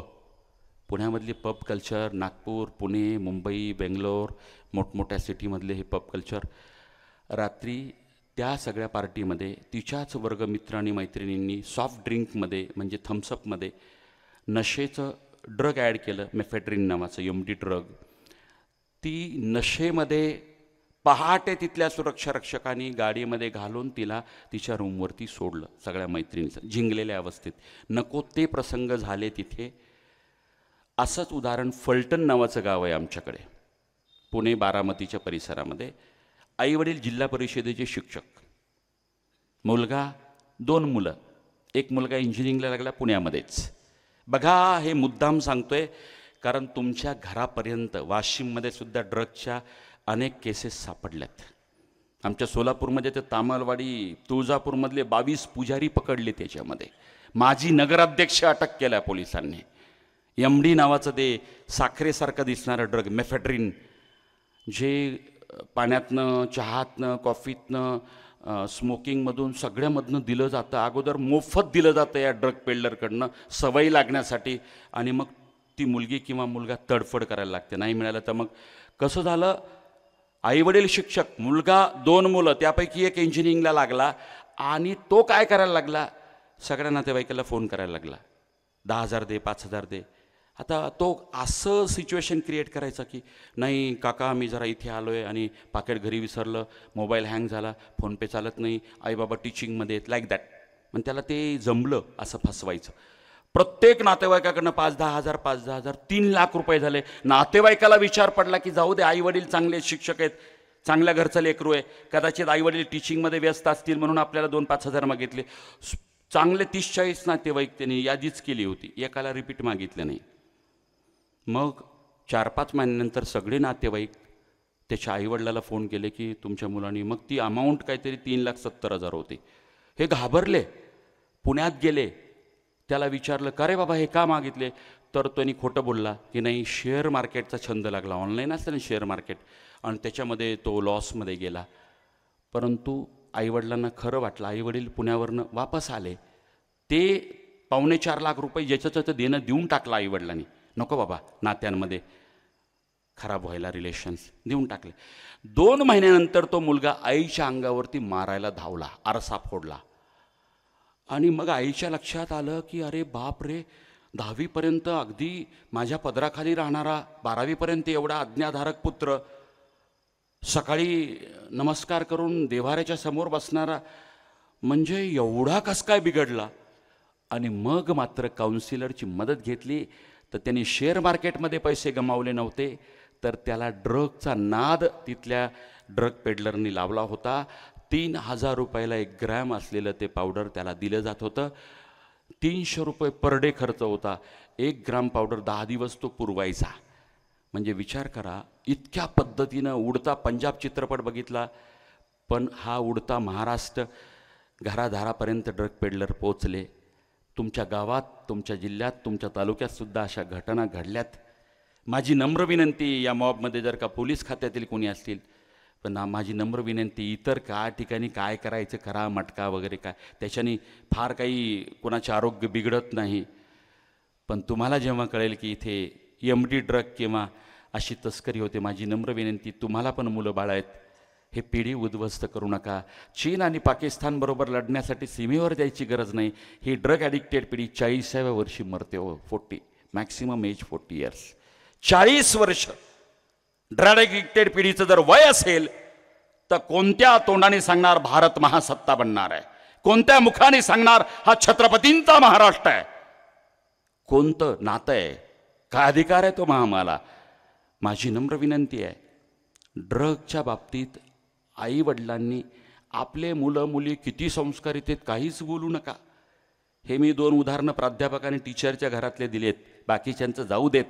तिथं गेल्यानंतर बिहेवियरमध्ये जर चेंज दिसला आणि पैसे अचानकपणे मागायला लागले, अचानकपणे रागात यायला लागले तुमचे मुलं मुली बाहेरगावी ठेवलेले, कृपा करून दुसरा अँगल तपासून बघा. माझी नम्र विनंती आहे, कारण हे थांबलं पाहिजे. आजचं व्याख्यान शिवचरित्रापासून काय शिकावे? व्यसनमुक्ती. माझं विषयांतर कधी होत नाही, लक्षात घ्या. मी विषयाला धरूनच बोलतो, पण वर्तमान आणि इतिहासाची गुंफण करत करत मी व्याख्यान देत असतो. केवळ इतिहासातल्या घटना सांगून चालणार नाही, वर्तमानात तुम्ही काय शिकणार हा महत्त्वाचा सिद्धांत शिवचरित्रापासून आहे. आणि म्हणून व्यसनमुक्त पिढी, ड्रग ॲडिक्टेड असलेली पिढी ही खऱ्या अर्थानं व्यसनमुक्त झाली पाहिजे. आणि जे मुळात व्यसनमुक्त आहेत ते व्यसनाधीनतेकडे वाटचाल करता कामा नये, याची अखंड सावधानता तुम्ही स्वीकारली पाहिजे. शिवछत्रपतीपासून अजून काय शिकणार तुम्ही? इथे प्रशासनातले खूप लोक आहेत, कोणाचा व्यापार आहे, कोणी राजकारणी आहेत वेगवेगळ्या पक्षांचे. काय शिकणार हो तुम्ही? एक उदाहरण देतो शिवछत्रपतींपासून. खूप छोटी छोटी मुलं आहेत, अत्यंत तन्मयतेने ती ऐकतायत, खूप मोठी माणसं आहेत. छत्रपतींच्या आयुष्यातलं एक उदाहरण देतो मी. कधी कधी म्हणतो ना आपण, आयुष्यामध्ये बॅड पॅच असतात किंवा राहून गेलेले मुद्दे असतात. बघा तुम्ही, एखादा माणूस खूप गर्भश्रीमंत होतो, पण त्याला एखादी जागा विकत घ्यायची असते, ती मिळतच नाही. राहून गेलेलं शल्य असतं. शिवछत्रपतींच्या आयुष्यात काय शल्य होतं? काय शल्य होतं? जिथे जन्म झाला तो किल्ले शिवनेरी महाराजाला जिंकता आला नाही हयातीमध्ये. एवढा एवढा किल्ला आहे. किती वाईट वाटतं. अरे तुमच्या माझ्यासारखे साधे पामर माणसं, आपला जन्म जर गावात कुठल्या घरात झाला असेल जुन्या, ते घर मोडकळीस आलेलं असू दे, पण तिथं तुमच्या भावना आणि श्रद्धा, सेंटिमेंट जुळलेले असतात. ते घर तुम्ही शाबूत ठेवायचा प्रयत्न करता, बालपणीच्या आठवणी तुम्हाला ताज्या होतात. ते घर कदाचित बापाने विकलं असेल तर पुन्हा पोरगा म्हणतो, मी कितीही श्रीमंत झालो, माझा जन्म आहे, मी ते विकत घेणार, कितीही पैसे जाऊ देत. तुमच्या आमच्यासारखी साधी माणसं, जन्म जिथे झाला त्याच्याबद्दल एवढे सेंटिमेंट असतात. महाराजांना काही वाईट वाटलं नसेल का? पण नाही जिंकता आला शिवनेरी, एवढा एवढा किल्ला नाही जिंकता आला महाराजांना मरेपर्यंत. 3 एप्रिल 1680 पर्यंत छत्रपतींचा मृत्यू होईपर्यंत जिंकता प्रयत्न करून हे जिंकता आला नाही. किल्ले देवगिरी जो महाराजांचा नव्हताच, पण मराठ्यांच्या सुवर्ण काळ त्याची साक्ष देणारा, यादवांच्या साम्राज्याची साक्ष देणारा, भगवा फडफडणारा तो किल्ले देवगिरीही महाराजाला जिंकता नाही आला. आणि तिसरा किल्ला, किल्ले जंजिरा, तो आमचा नव्हताच.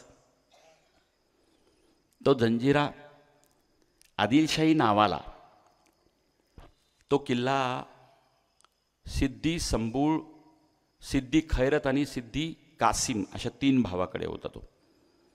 सिद्दी म्हणजे सगळे African, they were not Indian, Abyssinian country, Abyssinia नावाचा देश आहे आफ्रिकेमध्ये, तिकडचे महाराज त्यांना हबशी म्हणायचे. हबशी म्हणजे निग्रो वंशीय, 7, 6.5, 7 फूट उंचीचे, काळे कभिन्न पिळदार देहयष्टी. आजही तुम्ही किल्ले जंजिऱ्याला जा, तिकडचे निग्रो वंशीय मुसलमान आजही तिथे ते नावाडी म्हणून तुम्हाला दिसतील. तुम्ही कधी अलिबागला गेलात जंजिऱ्याला, ते मुसलमान तेव्हाचे आहेत. ते जिंजीचे सिद्धी तिकडचेच होते, अत्यंत क्रूर, माता भगिनींवर अत्याचार करणारे आणि त्या सगळ्या कोकण किनारपट्टीला त्रास देणारे, इतके भयानक. हे स्क्रीन बंद करून टाक दादा, ते फिरायला लागले. ते कोण आहे स्क्रीनवाला? तर बंद करून टाका. घरी गेला काय?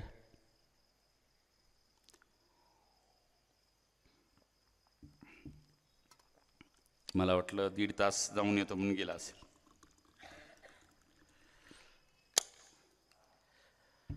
हे फार मोठं मैदान पाहिजे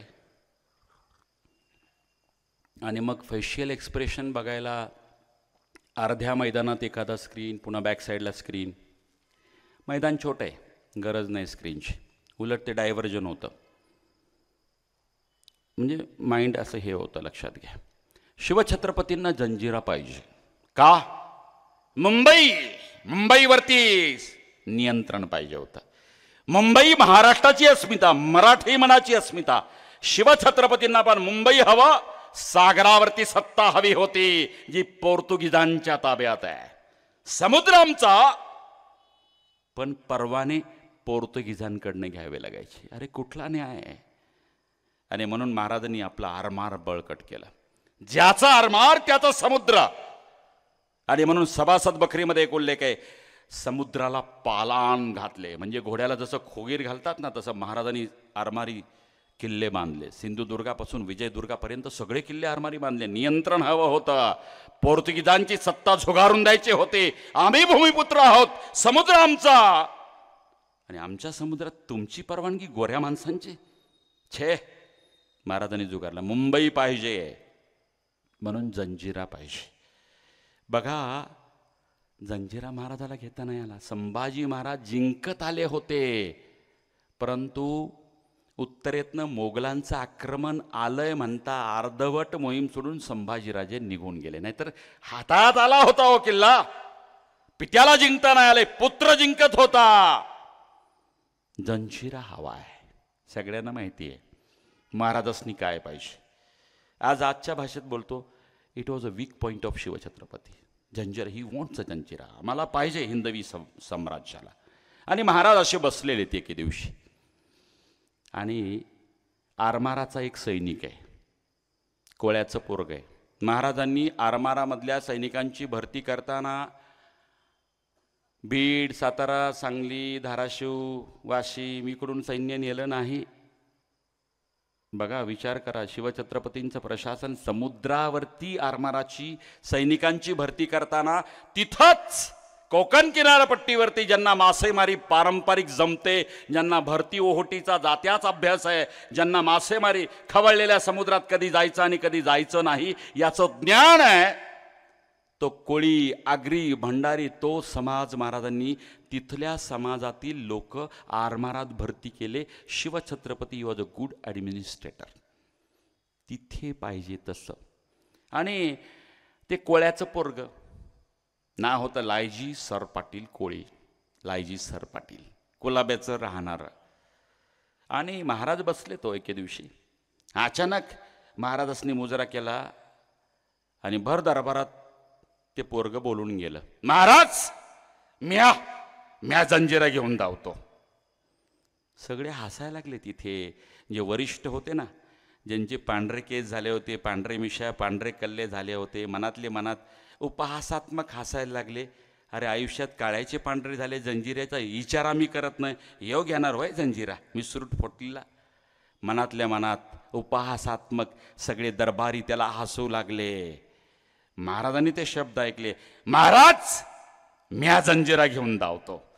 महाराज हसत नाही आहेत, उपहासात्मक दरबार हसत असेल, ज्येष्ठ महंत मंडळी हसत असतील, पराक्रमी सरदार हसत असतील, पण महाराज हसत नाही आहेत. विलक्षण तेज त्या कोळ्याच्या चेहऱ्यावरती दिसलं. महाराजाला स्वामीनिष्ठा दिसली, जिद्द दिसली. महाराज हसत नाहीत आणि त्याचा तो दांडगा आत्मविश्वास महाराज जोखतायत. आणि महाराजांच्या मुखातनं वाक्य निघाले, लायजी हे जिम्मेदारी आम्ही तुम्हास दिली म्हणे, आम्ही तुम्ही जिम्मेदारी, जा मोरोपंतांच्या बरोबर हे मोहीम फते करा. महाराजांनी परवानगी दिली. दरबार स्तब्ध झाला. महाराजांनी याला परवानगी एका क्षणात देऊन टाकली.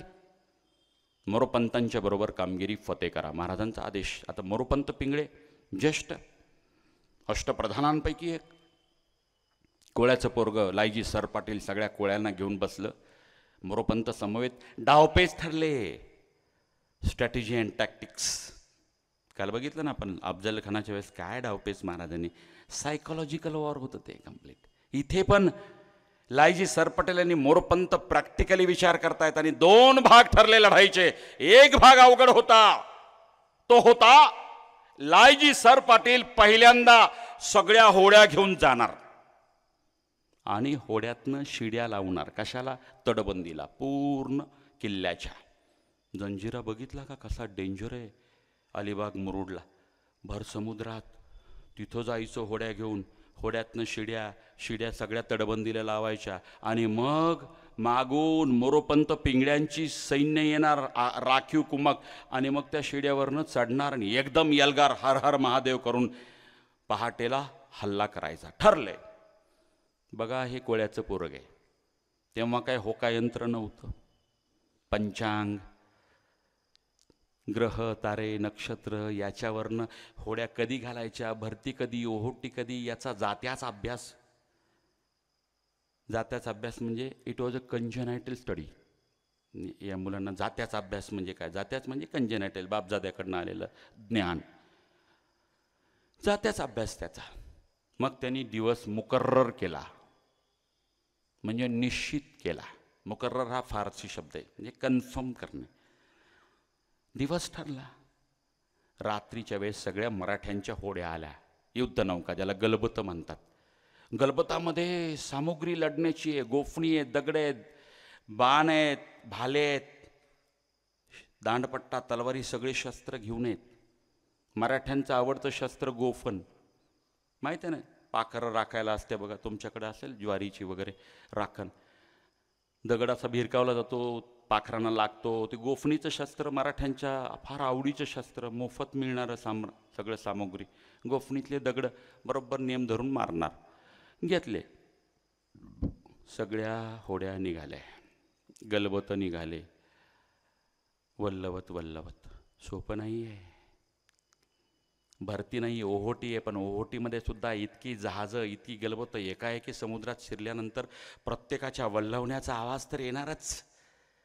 एवढी जोखीम पत्करली. सगळ्या होड्या निघाल्या आणि वल्लवत तिथे मात्र तटबंदीवरती ते हापशी हातामध्ये मशाल घेऊन जागते रहो म्हणून हशम होते ते गस्तीचे, म्हणजे पहारा देणारे. त्यांच्या नजरेला चुकवत होड्या सरपटत जाव्या तशा त्या तटबंदीपर्यंत जंजिऱ्याच्या गेल्या. सगळ्या होड्या विशिष्ट अंतराने लागल्या सगळ्या तटबंदीला. लगबगीनं शिड्या निघाल्या, शिड्या पण लावल्या तटबंदीला. आता वाट बघणं सुरू आहे, मोरोपंतांची कुमक कधी येते. नजरा लागल्यात मोरोपंतांकडे. अर्धप्रहर झाला म्हणजे 1.5 तास झाला, 1 प्रहर झाला, 1.5 प्रहर झाला. कासावी लागलं, कालवा व्हायला लागली. मोरोपंतांचं नावच नाही, आलेच नाही आहेत, वल्लवण्याचाही आवाज नाही आहे. इकडं मात्र छातड धडधडायला लागली. जागते रहो म्हणून वरती हशम मात्र गस्त घालत होते. चित्र डोळ्यासमोर उभा करा. खवळलेला भरतीचा समुद्र जरी नसेल तरी ओहोटीच्या समुद्रात सुद्धा ज्या लाटा निर्माण होतात त्या हलक्या असतात, पण जशा लाटा हालत होत्या तशा तटबंदीला लावलेल्या होड्या हालत होत्या. जशा होड्या हालत होत्या तशा शिड्या कर्र त्या तटबंदीला आवाज करत होत्या. आणि इकडं मन मात्र म्हणत होतं, कदाचित आपल्याला बघितलं गनिमानं. अरे मरणाची भ्या नव्हतीच, भीती मरणाची नव्हती, पण महाराजांनी शब्द दिलाय, तो पडणार. शबूत दिला महाराजांनी, म्या जंजिरा घेऊन धावतो. शबूत पडणार, मृत्यूचं भय नव्हतं त्या लायजी सरपाटलाला, परंतु भीती होती महाराजाला शब्द दिला त्याचं काय होणार. आणि तटबंदीला त्या शिड्या लाटा जशा येतात तशा घासत होत्या, काळजामध्ये चर्र होत होतं. 2 प्रहर झाल्यानंतर मोरपंत आले नाहीत आणि मग मात्र खात्री पटली की मोरपंत आलेच नाहीत. निराश झाला, सुन्न झाला, खिन्न झाला, हताश झाला आणि त्या शिड्या काढल्या, होड्यात टाकल्या आणि खिन्न मनाने पुन्हा माघारी सगळ्या गलबत वल्लवत वल्लवत किनाऱ्यावरती आले. आणि कोलाव्याच्या घरात तो सकाळी जाऊन बसला, दरवाजा लावून घेतला. कोणत्या चेहऱ्यानं, कोणत्या तोंडानं महाराजाच्या मोर जावं आता. मोहीम फसली. महाराजांपर्यंत बातमी गेली गुप्तहेराने की लायजी सरपाटलाला दिलेली जिम्मेदारी फसली. आणि महाराजांनी सांगावा धाडला. यंगस्टर्स, सांगावा मीन्स मेसेज, धाडला म्हणजे सेंट, मेसेज सेंट, सांगावा धाडला. त्या काळातला शब्द आहे. सांगावा धाडला. 4 माणसं घेऊन आले. महाराजांचा सांगावा. दरवाजा वाजवला, कडी वाजवली. आतमध्ये निराश झालेला, पडलेला, बसलेला, हताश झालेला, 4 दिवसापासून अन्नपाणी गोडणं लागलेला तो लायजी सरपाटील दरवाजा उघडला आणि 4 मावळे होते. सांगावा धाडला, महाराजांनी बोलविलंय तुला. आता दरबार भरला. सगळे दरबारात सगळी माणसं भरलेत. आणले ना 4 माणसांनी धरून त्याला, लायजी सरपाटलाला. महाराज बसले, दरबार भरलाय. प्रत्येकाच्या मनामध्ये कशाला त्यांनी छेडावं महाराजांनी, म्या घेऊन धावतो. बघ आता मग प्रत्येकाच्या मनात एक यायला लागलं, महाराजांनी कशाला म्हणावं त्यानं. होत नव्हतं तर. अनुभव केवढा, तू केवढा, तुझा अनुभव केवढा. इथं काळ्याचे पांढरे झाले तर आम्ही बोललो नाही, तू बोलला. आता शिक्षा भोग. मग कुणाच्या मनात यायला लागलं, महाराज त्याला कडेलोट करतात, मारतात, त्याला मृत्यूदंडाची शिक्षा देतात. कोणाला वाटलं बडतर्फ करतात, कामावरनं काढून टाकतात. कोणास वाटलं अजन्म तुरुंगामध्ये डांबत्यात. असं वेगवेगळे विचार त्या सगळ्या दरबारामध्ये वेगवेगळ्या मेंदूमध्ये सुरू आहेत. आणि अचानकपणे 4 माणसं त्या लायजी सरपाटलाला घेऊन आले. लायजीने मुजरा घातला महाराजांनी, पण महाराजाच्या नजरेला नजर आत भिडवली नाही. नजर खाली झुकलेली होती, कारण अपयश आलं होतं. कोणत्या तोंडानं महाराजांच्या मोर जावं, कसं डोळ्यात डोळे महाराजांची घालावं. डोळे मात्र आज जमिनीकडे आहेत. हताश, मान खाली आहे. मुजरा घातला धन्याला आणि त्याच्याही मनात सुरू झालं, धन्याने म्हणावं, महाराजांनी म्हणावं, अरे लायजी तू चुकलास, या क्षणापासून तू बडतर्फ. महाराजांनी मुजरा घालेल आणि पिढ्यानं पिढ्या मासेमारीचा देव धंदा आहे ना, तलवार ठेवून देईल आणि मासेमारीचा धंदा या पुढच्या आयुष्यात करील. महाराजांनी म्हणावं, तू कोताही केलेस, या क्षणापासून तू मृत्यूपर्यंत तुरुंगामध्ये. महाराजांनी मुजरा घालून आयुष्यभर तुरुंगात हसत हसत जाईल. धन्याने म्हणावं, लायजी तू अक्षम्य अपराध केलास. महाराजांनी मुजरा घालेल, महाराजांनी तोफेच्या तोंडे देऊ दे, नाही तर टकमक टोकानं जाऊ दे, मृत्यू मुकाट्यानं स्वीकारेल. असे विचार त्याच्या डोक्यात सुरू असताना महाराजांच्या मुखातनं मात्र एक वाक्य निघालं, शाबाश तुमची शाबाश. दरबार स्तब्ध झाला. महाराज कोणती शिक्षा फरमावत्याल म्हणून प्रत्येकाचे कान आसुसले होते. ही शिक्षा फरमावतील की ती शिक्षा, ती की ही. आणि महाराज शाबास की देतात, शाबाश तुमची शाबाश. अरे त्या समुद्राला, त्या लंकेला, समुद्रातल्या लंकेला एवढ्या होड्या घेऊन शिड्या लावणं हे कामगिरी काही सामान्य केली. लायजी शाबाश तुमची शाबाश, बहादुरी केली तुम्ही. दरबार क्षणात नूर पालटला दरबाराचा. बघा काय शिकणार हो छत्रपतींपासून. तुम्ही राजकारणी असाल, इथे कोणत्या कार्यकर्त्याला या वार्डातलं एवढं मतदान झालं पाहिजे, तेवढं झालं पाहिजे, तेवढं झालं पाहिजे, टार्गेट दिलं. किंवा व्यापारी असाल, तुमचे 4 नौकर असतील, त्यांना टार्गेट दिलं. किंवा शेतकरी असाल, शेतात काम करणारे 10 नौकर असतील तुमची सालगडी, त्यांना सांगितलं की हे दिवसभर एवढं नांगरट झालं पाहिजे.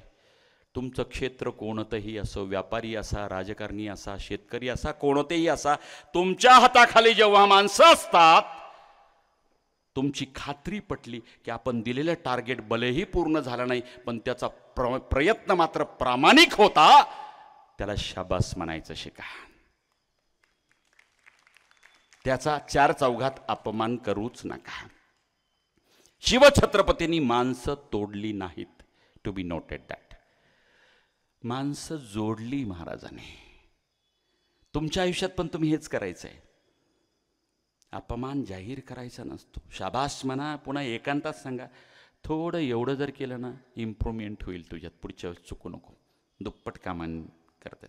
Shivchhatrapati was a good administrator. प्रशासन उत्तम होतं. काय शिकणार महाराजांपासून? अपमान कोणाचा करायचा नाही. अरे एवढंच नाही, महाराज केवळ शाबासकी देऊन थांबले नाहीत. महाराजांच्या मुखातनं दुसरं वाक्य निघालं, लायजी सरपाटला लावद्यापासून पालखीचा मान.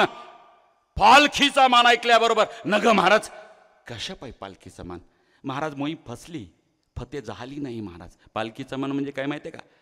दुसऱ्या दिवशीपासून लायजी कर्तव्याला येताना म्हणजे ड्युटीला येताना पायी येणार नाही. घरासमोर पालखी, पालखीला उचललेल्या 4 बोई सरकारी पगारातले. म्हणजे तो लायजी पालखीत बसून असा गोंडा धरून अशा थाटामध्ये सगळ्यांच्या समोर किल्ल्यावरती जाणार. नेण्या आणण्याला पालखीचा मान म्हणजे आजच्या भाषेत लाल दिव्याची गाडी, 4 सुरक्षा रक्षक आणि ड्रायव्हरसुद्धा सरकारी तिजोरीतल्या पगारातला. कॅबिनेट मंत्र्याचा दर्जा. विचार करा, एवढा पालखीचा मान तो कोळ्याचं पोरग म्हणतं, नग महाराज कशा पायी देता?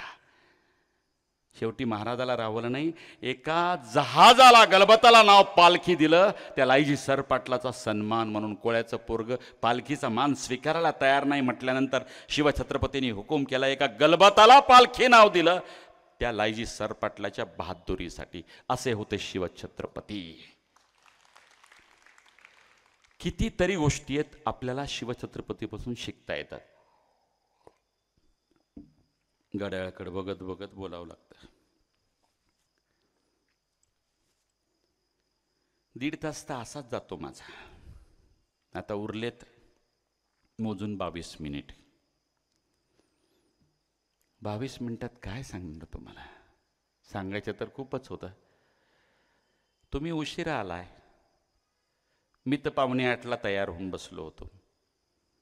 तो सचिन तातोड तर वेळेतच आला. पण इकडची परिस्थिती, मैदान 7:15ला 50% भरलं आणि 8:25 पूर्ण भरलं.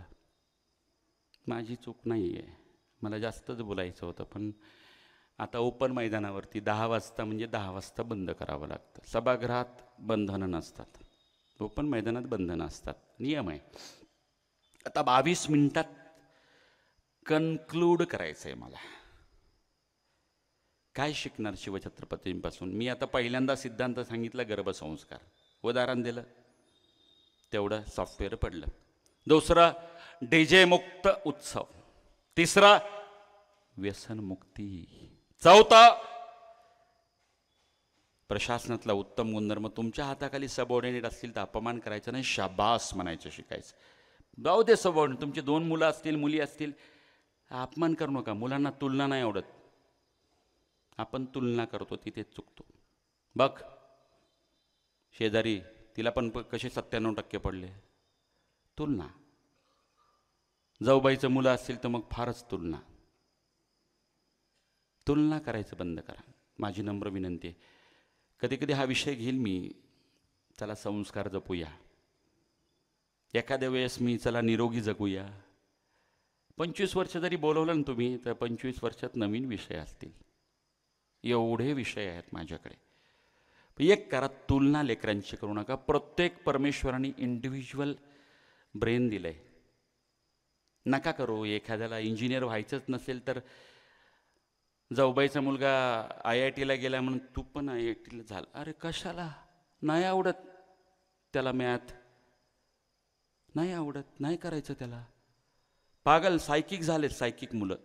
सेकंड इयरला एक सायकिक झाला, मेकॅनिकल इंजिनियरला होता आणि तो विषय शिक्षक आला की तो डिप्रेशनमध्ये जा. सायकिक झाला पोरगा.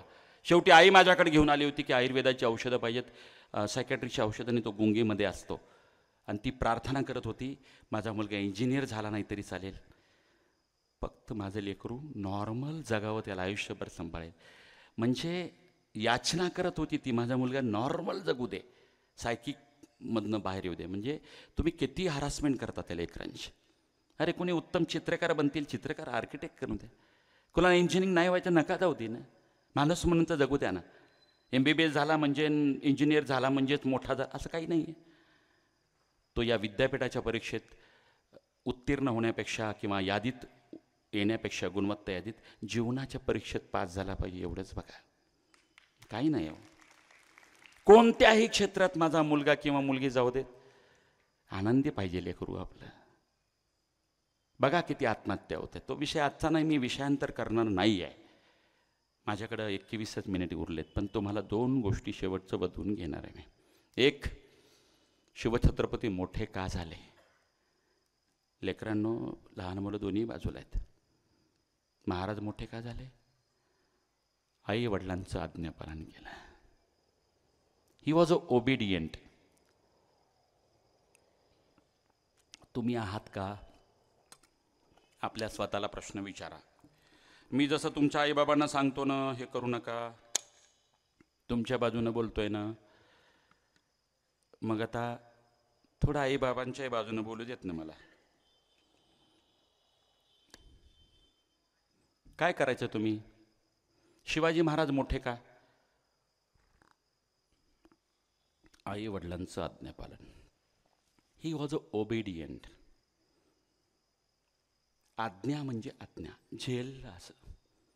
माझ्या आईच्या डोळ्यात कधीही मी अस्व बघणार नाही. झेलला जिजाऊसाहेबांचा शब्द.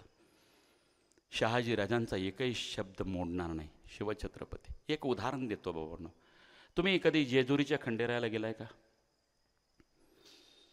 आमच्याकडं प्रथा आहे, जेजुरीला नवीन दाम्पत्य जातं लग्न झाल्यानंतर, आणि नवरीला उचलून वरती घेऊन जावं लागतं. कुठपर्यंत? त्या पायऱ्या, आणि मग तिथला भंडारा लावावा लागतो. अशी प्रथा आहे आमच्याकडे. तुम्ही ऐकले का ही प्रथा? ती नवरी ओबेज असेल तर दोघांपैकी एक जण बसतो. अवघड आहे ना. ज्यांच्यामध्ये धमक आहे तोच घेऊन जातो. त्या जेजुरीला शिवाजी महाराजांचं आणि शहाजी महाराजांचं शिल्प आहे. आत्ता बसवलं जेजुरीच्या तिथल्या प्रशासनाने काही वर्षापूर्वी. लोक जाऊन बघून येतात. माहिती आहे का काय ते शिल्प? 1662च आहे. शिवाजी महाराजांची आणि शहाजीराजांची आयुष्यातली शेवटची भेट.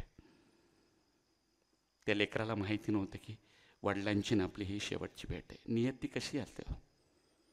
शहाजीराजांनी जे केलं ना बंगलोरामध्ये, कर्नाटक प्रांत, मी नेहमी म्हणत असतो, जेवढं जिजाऊ साहेबांचं योगदान आहे ना, तेवढंच तोलामोलाचं योगदान शहाजीराजांचं योगदान आहे. आपण आईचं योगदान मोजत असताना वडिलांच्या योगदानाकडे दुर्लक्ष करतो. कृपा करून असं करू नका. तेही पात्र फार मोठं आहे, फार मोठं आहे. तुमचा बाप कधी म्हणत नाही तुम्हाला, मी 15 तास अभ्यास करतो, 15 तास काम करतो, 15 तास मेहनत करतो. बापाचं बघा, आज तुमच्या शहरामध्ये जर कुठली आई असेल आणि 2 मुलं असतील, संगोपन आईला सेल्यूट आहे. पण त्या मुलांचा बाप जर त्या सीमेवरती भारताचं रक्षण करत असताना मायनस टेम्परेचरमध्ये सियाचीनला भारत मातेच्या त्या सगळ्या सैनिकांमध्ये काम करत असेल, तर त्याचंही काम तेवढंच मोठं आहे जेवढं आईचं मोठं आहे. तसं शहाजीराजे तिकडं असतील, बंगलोरात असतील, आदिलशाही मनसबदार असतील, कर्नाटक मुलखाचे मनसबदार असतील, जहागीरदार असतील, पण तेवढीच भूमिका आहे. त्यांनी शिवाजी राजाला हिंदवी स्वराज्य निर्माण करण्यासाठी आजच्या भाषेत प्लॅटफॉर्म दिला. पटकन कळतं आम्हाला प्लॅटफॉर्म. अहो, त्यांनी पुणे, सुपे, परगणे मागून घेतलेत स्वतःसाठी. का? हिंदवी स्वराज्याची मुहूर्तमेढ लेकराला मिळावी.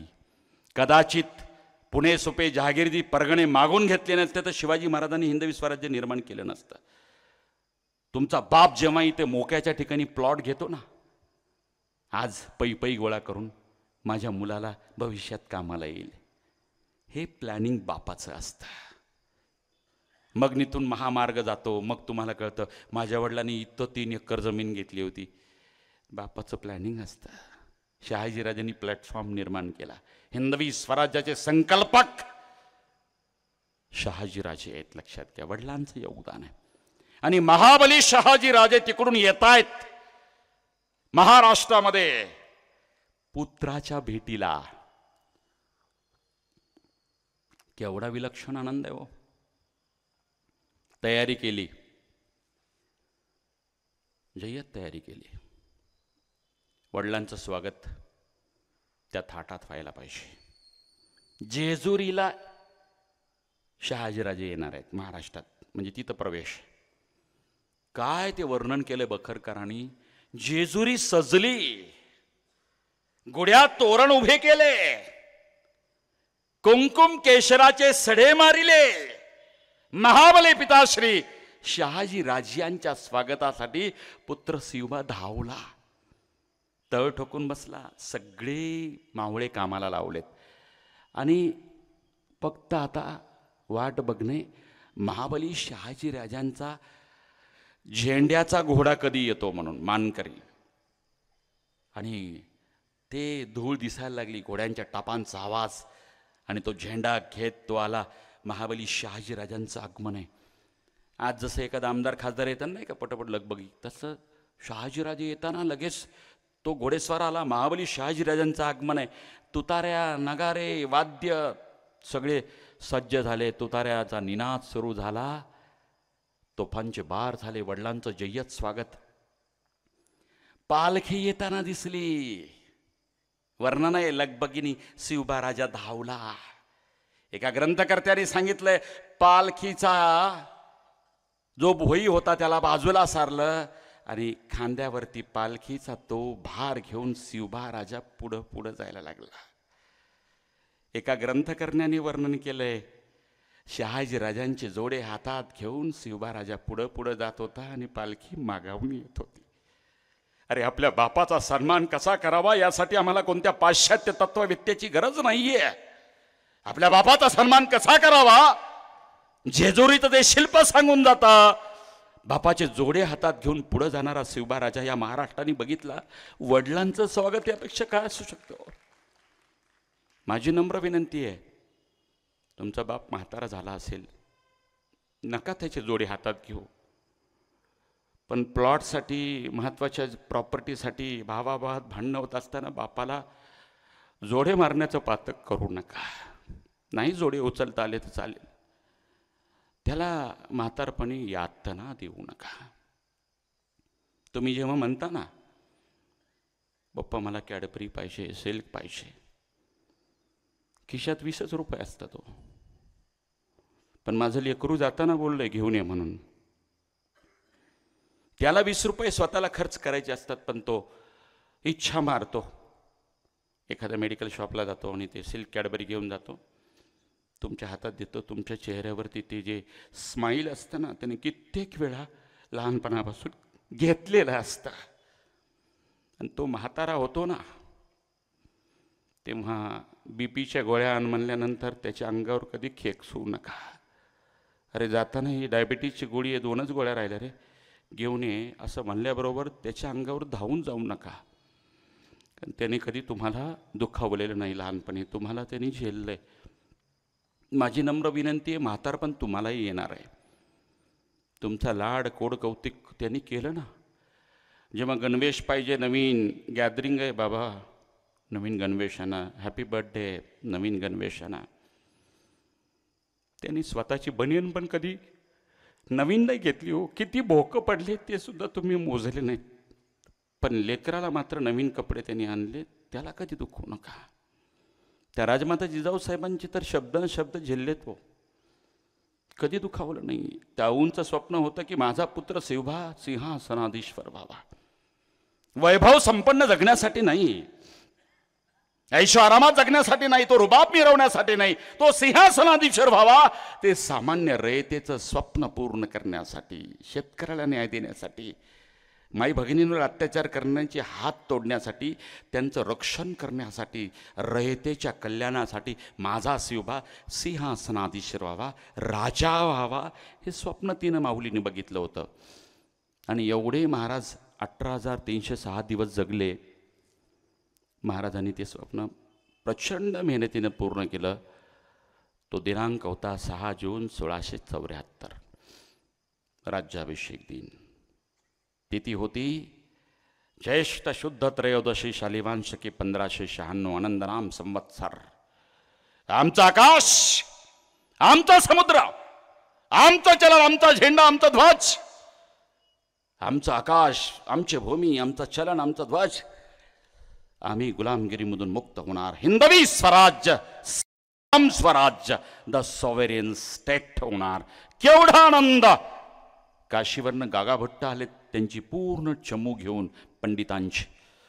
आणि मे महिन्याच्या 15 तारखेपासून विधी चालू आहेत.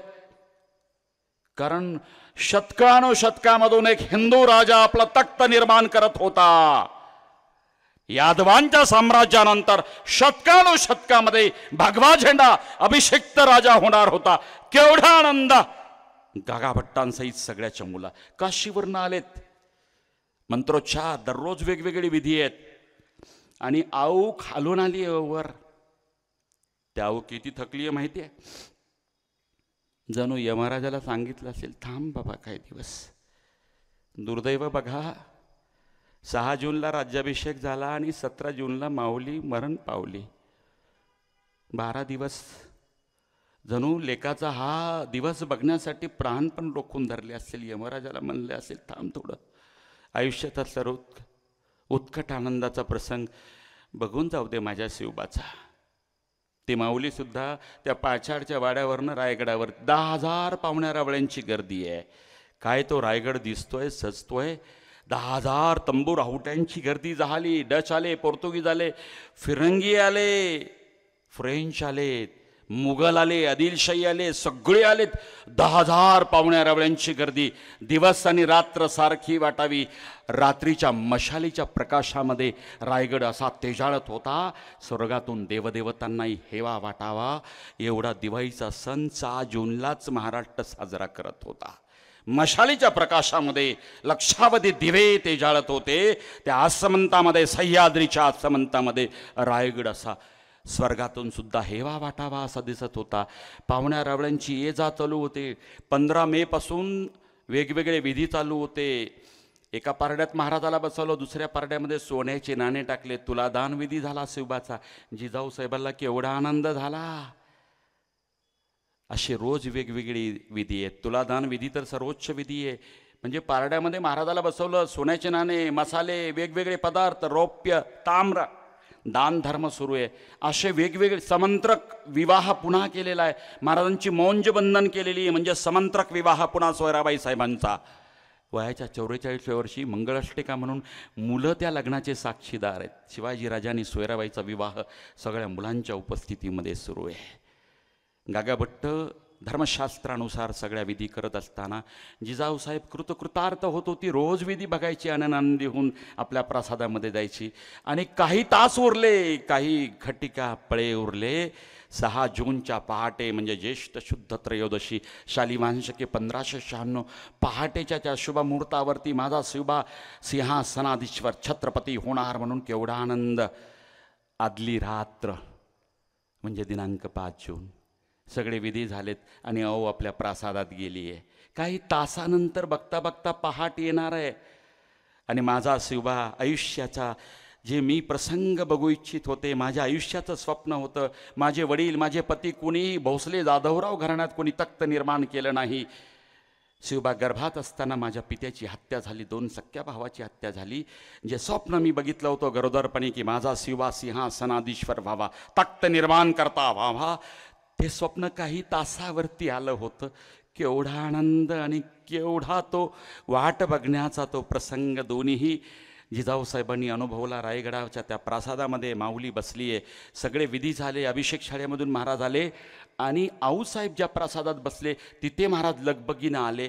अचानकपणे शिवबा आल्याबरोबर मुखातनं वाक्याने गेले, शिवबा. लेकरू किती मोठं झालं तर आईला मात्र ते लहानच असतं. शिवबा म्हणून मायाची हाक मारल्याबरोबर शिवबा लगबगीने आला आणि माऊलीच्या पायाजवळ बसला. काय शिकणार हो तुम्ही? तुम्ही IAS व्हा, IPS व्हा, आमदार व्हा, खासदार व्हा, मंत्री व्हा, मुख्यमंत्री व्हा, पंतप्रधान व्हा, बिझनेसमॅन व्हा, मोठं व्हायला आकाश आहे तुम्हाला. पण छोटं होण्यासाठी एकच जागा आईचं चरण आहे, तिथं कायम तुम्ही छोटे असता. आपल्या राजाने ते सांगितलं, आऊच्या पायाजवळ तो बसला हो. राजा होणार आहे पण आईच्या चरणी तो बसला. आपसुक एक हात गुडघ्यावरती ठेवला आणि माय लेकराची नजरेला नजर भिडली. दोघांच्या डोळ्यातनं आसवांचा अभिषेक व्हायला लागला. तोंडातनं शब्दच फुटत नव्हता. निशब्द माय लेकरांचा संवाद सुरू झाला. जणू उभा राजा आऊच्या डोळ्यात बघून आसवांची भाषा बोलत असेल. निशब्द संवाद माय लेकराचा सुरू झाला. जणू उभा राजा सांगत असेल, अगं आऊ, केवढं कौतुक वाटायचं ग तुला त्या लाल महालाच्या खिडकीतनं बघायचीस. त्या लाल महालाच्या अंगणामध्ये मी लुटूपुटूच्या लढाया करायचो. त्या तानाजी मालुसरे, बहिर्जी नाईक, केसाजी कंकाबरोबर केवढं विलक्षण तुला आनंद वाटायचा. अगाऊ, त्याच अंगणामध्ये मी दगडमातीचे किल्ले करतानाही तुला विलक्षण आनंद वाटायचा. गाऊ, त्या दगडमातीच्या किल्ल्याचं रूपांतरण 200 किल्ल्या 40 किल्ल्यात करून दाखवलं ना ग मी. अगाऊ, त्या सिद्धी जोहरच्या वेळात सापडलो. केवढी कासावी झाली होतीस. 4.25 महिने झाले मी सुटून येत नाही म्हटल्यानंतर घोड्यावरती बसलीच, कमरेला तलवार खोलेस. नवचंडकेच्या रणांगणामध्ये रणरागिणीच्या रूपात तू लढायला निघालीस, मला सोडवायला निघालीस, नेताजी पालकराला म्हणून तू थांबलीस. पण वेड्यात सापडलेल्या लेकराला सोडवायला निघालेली मातृशक्ती या इतिहासाने अनुभवली आहे. अगाहू, त्या लाल महालामध्ये जेवढं कौतुक, वेड्यात सापडल्यानंतर केवढी कासावीस, पण त्याहीपेक्षा जास्त कासावी झालीस त्या औरंग्याच्या कैदेत मी सापडलो. आग्र्याला मी जिवंत परत येईल की नाही, तो कपटी औरंग्या, बापाला हाल हाल करून मारणारा, सख्या भावाची हत्या करणारा क्रूर कर्मी औरंग्या, त्याच्या दरबारातनं कैदेतनं मी जिवंत वापस येईल की नाही म्हणून तुला चिंता सतावायला लागली. आणि कित्येक वेळा माझ्या चिंतेपोटी आई भावनीच्या मोहर तू आसवांचा अभिषेक व्हायला असेल. आई, अगं हो, उद्याही अभिषेक होणार आहे, पण आसवांचा नाही, सप्तगंगांच्या उदकामध्ये गागाभट्ट समंत्रक मला उद्या अभिषेक करणार. केलं ना ग तुझं स्वप्न पूर्ण. अगं हो, लहानपणी बसवलंस मांडीवरती, त्या मांडीच्या सिंहासनावरती तू बसवलंस. रामायण, महाभारत, श्रीकृष्णाच्या कथा तू सांगितल्यास, माझं संगोपन केलं, संस्कारक्षम मला बनवलंस. बघाऊ, त्या मांडीच्या सिंहासनाचं रूपांतरण 32 मन सोन्याच्या सिंहासनात करून दाखवलं ना ग मी. तासन तास माय लेकराचा संवाद सुरू असेल, निशब्द संवाद. कधी पहाट झाली हे कळलं नसेल. गागाभट्टाचं आगमन झालं असेल आणि गागाभट्ट बोलले असतील, चला राजे. राजसभा वाट बघते, मुहूर्त जवळ आला आहे आणि त्या क्षणाला मायलेकरांचा संवाद तुटला असेल. तासन तास मायलेकरांनी शिवबा बोलला असेल, तू हे बघितलं स्वप्न पूर्ण केलं, ते स्वप्न बघितलं बघाव पूर्ण केलं.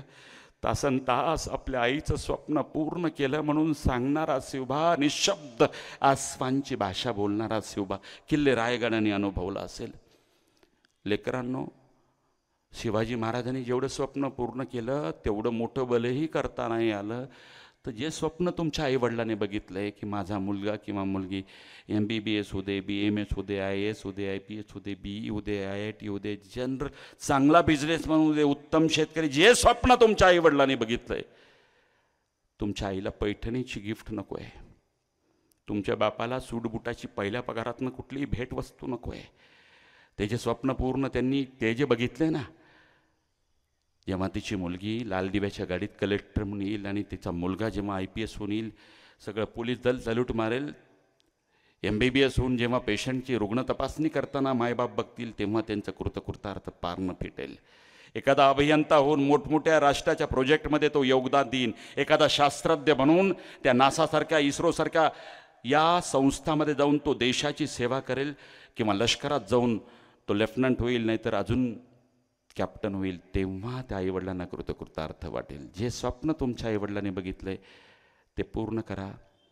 माझी नम्र विनंती, 12वीपर्यंत पंखाखाली असता, 12वीनंतर जेव्हा किंवा नागपूर, अमरावती, मुंबई, पुणे कुठेही तुमचा नंबर मेडिकलला, इंजिनिअरिंगला लागतो आणि तिथे मात्र तुम्ही शिकत असताना एखादा मुलगा तुमच्या आयुष्यामध्ये येतो, 20 महिन्यात आलेला मुलगा तुम्हाला जवळचा वाटायला लागतो आणि 20 वर्ष तळहाताच्या पोडाप्रमाणे जपलेले आईबाप मात्र शत्रू वाटायला लागतात.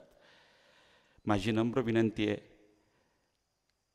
कधीही त्यांच्या मनाविरुद्ध पळून जाऊन विवाह करू नका. आई वडिलांचा जिवंतपणी मृत्यू होतो. तुम्ही एक चूक करता, माझ्याकडे कित्येक उदाहरणं आहेत. अशी चूक मुलींनी केली आणि मुलीची आई 3 महिन्यात हार्ट अटॅकने मेली. बाप वेडा झाला, काही सायकिक झाले, गोळ्या घेऊन रूममध्ये बंदिस्त आयुष्य जगायला लागले. लहान बहिणीचं लग्नच झालं नाही. एक चूक तुम्ही तुमच्या आयुष्यात परगावी शिकायला पाठवल्यानंतर परधर्मियांच्या बरोबर पळून जाऊन विवाह करता. एक क्षण तुम्हाला बरं वाटतं, पण तुमचं आयुष्य, तुमच्या मायबापाचं आयुष्य जिवंतपणे नरक यातनेत रूपांतरित होतं. माझी नम्र विनंती आहे, कधी असा वाईट विचार आला तर केवळ त्यांचे चेहरे आठवा आणि एक संकल्प करा, आई वडिलांच्या शब्दाबाहेर कधी जाणार नाही. मृत्यू आला तरी चालेल, आई वडील परमोच्च दैवत. मंदिरात एखाद्या वेळेस जाताना यायला चालेल, पण आई वडिलांना परमोच्च दैवत माना. त्यांच्या आयुष्यामध्ये कधी दुःखाचा प्रसंग, त्यांच्या डोळ्यामध्ये कधी आसवा आम्ही येऊ देणार नाही. हा संकल्प नवीन पिढीने करा. शिवचरित्रातला हा जिजाऊच्या लेकरांकडनं, शिवबाकडनं शिका. या अपेक्षेसह मी आपली रजा घेतो. जय हिंद, जय महाराष्ट्र, जय शिवराय.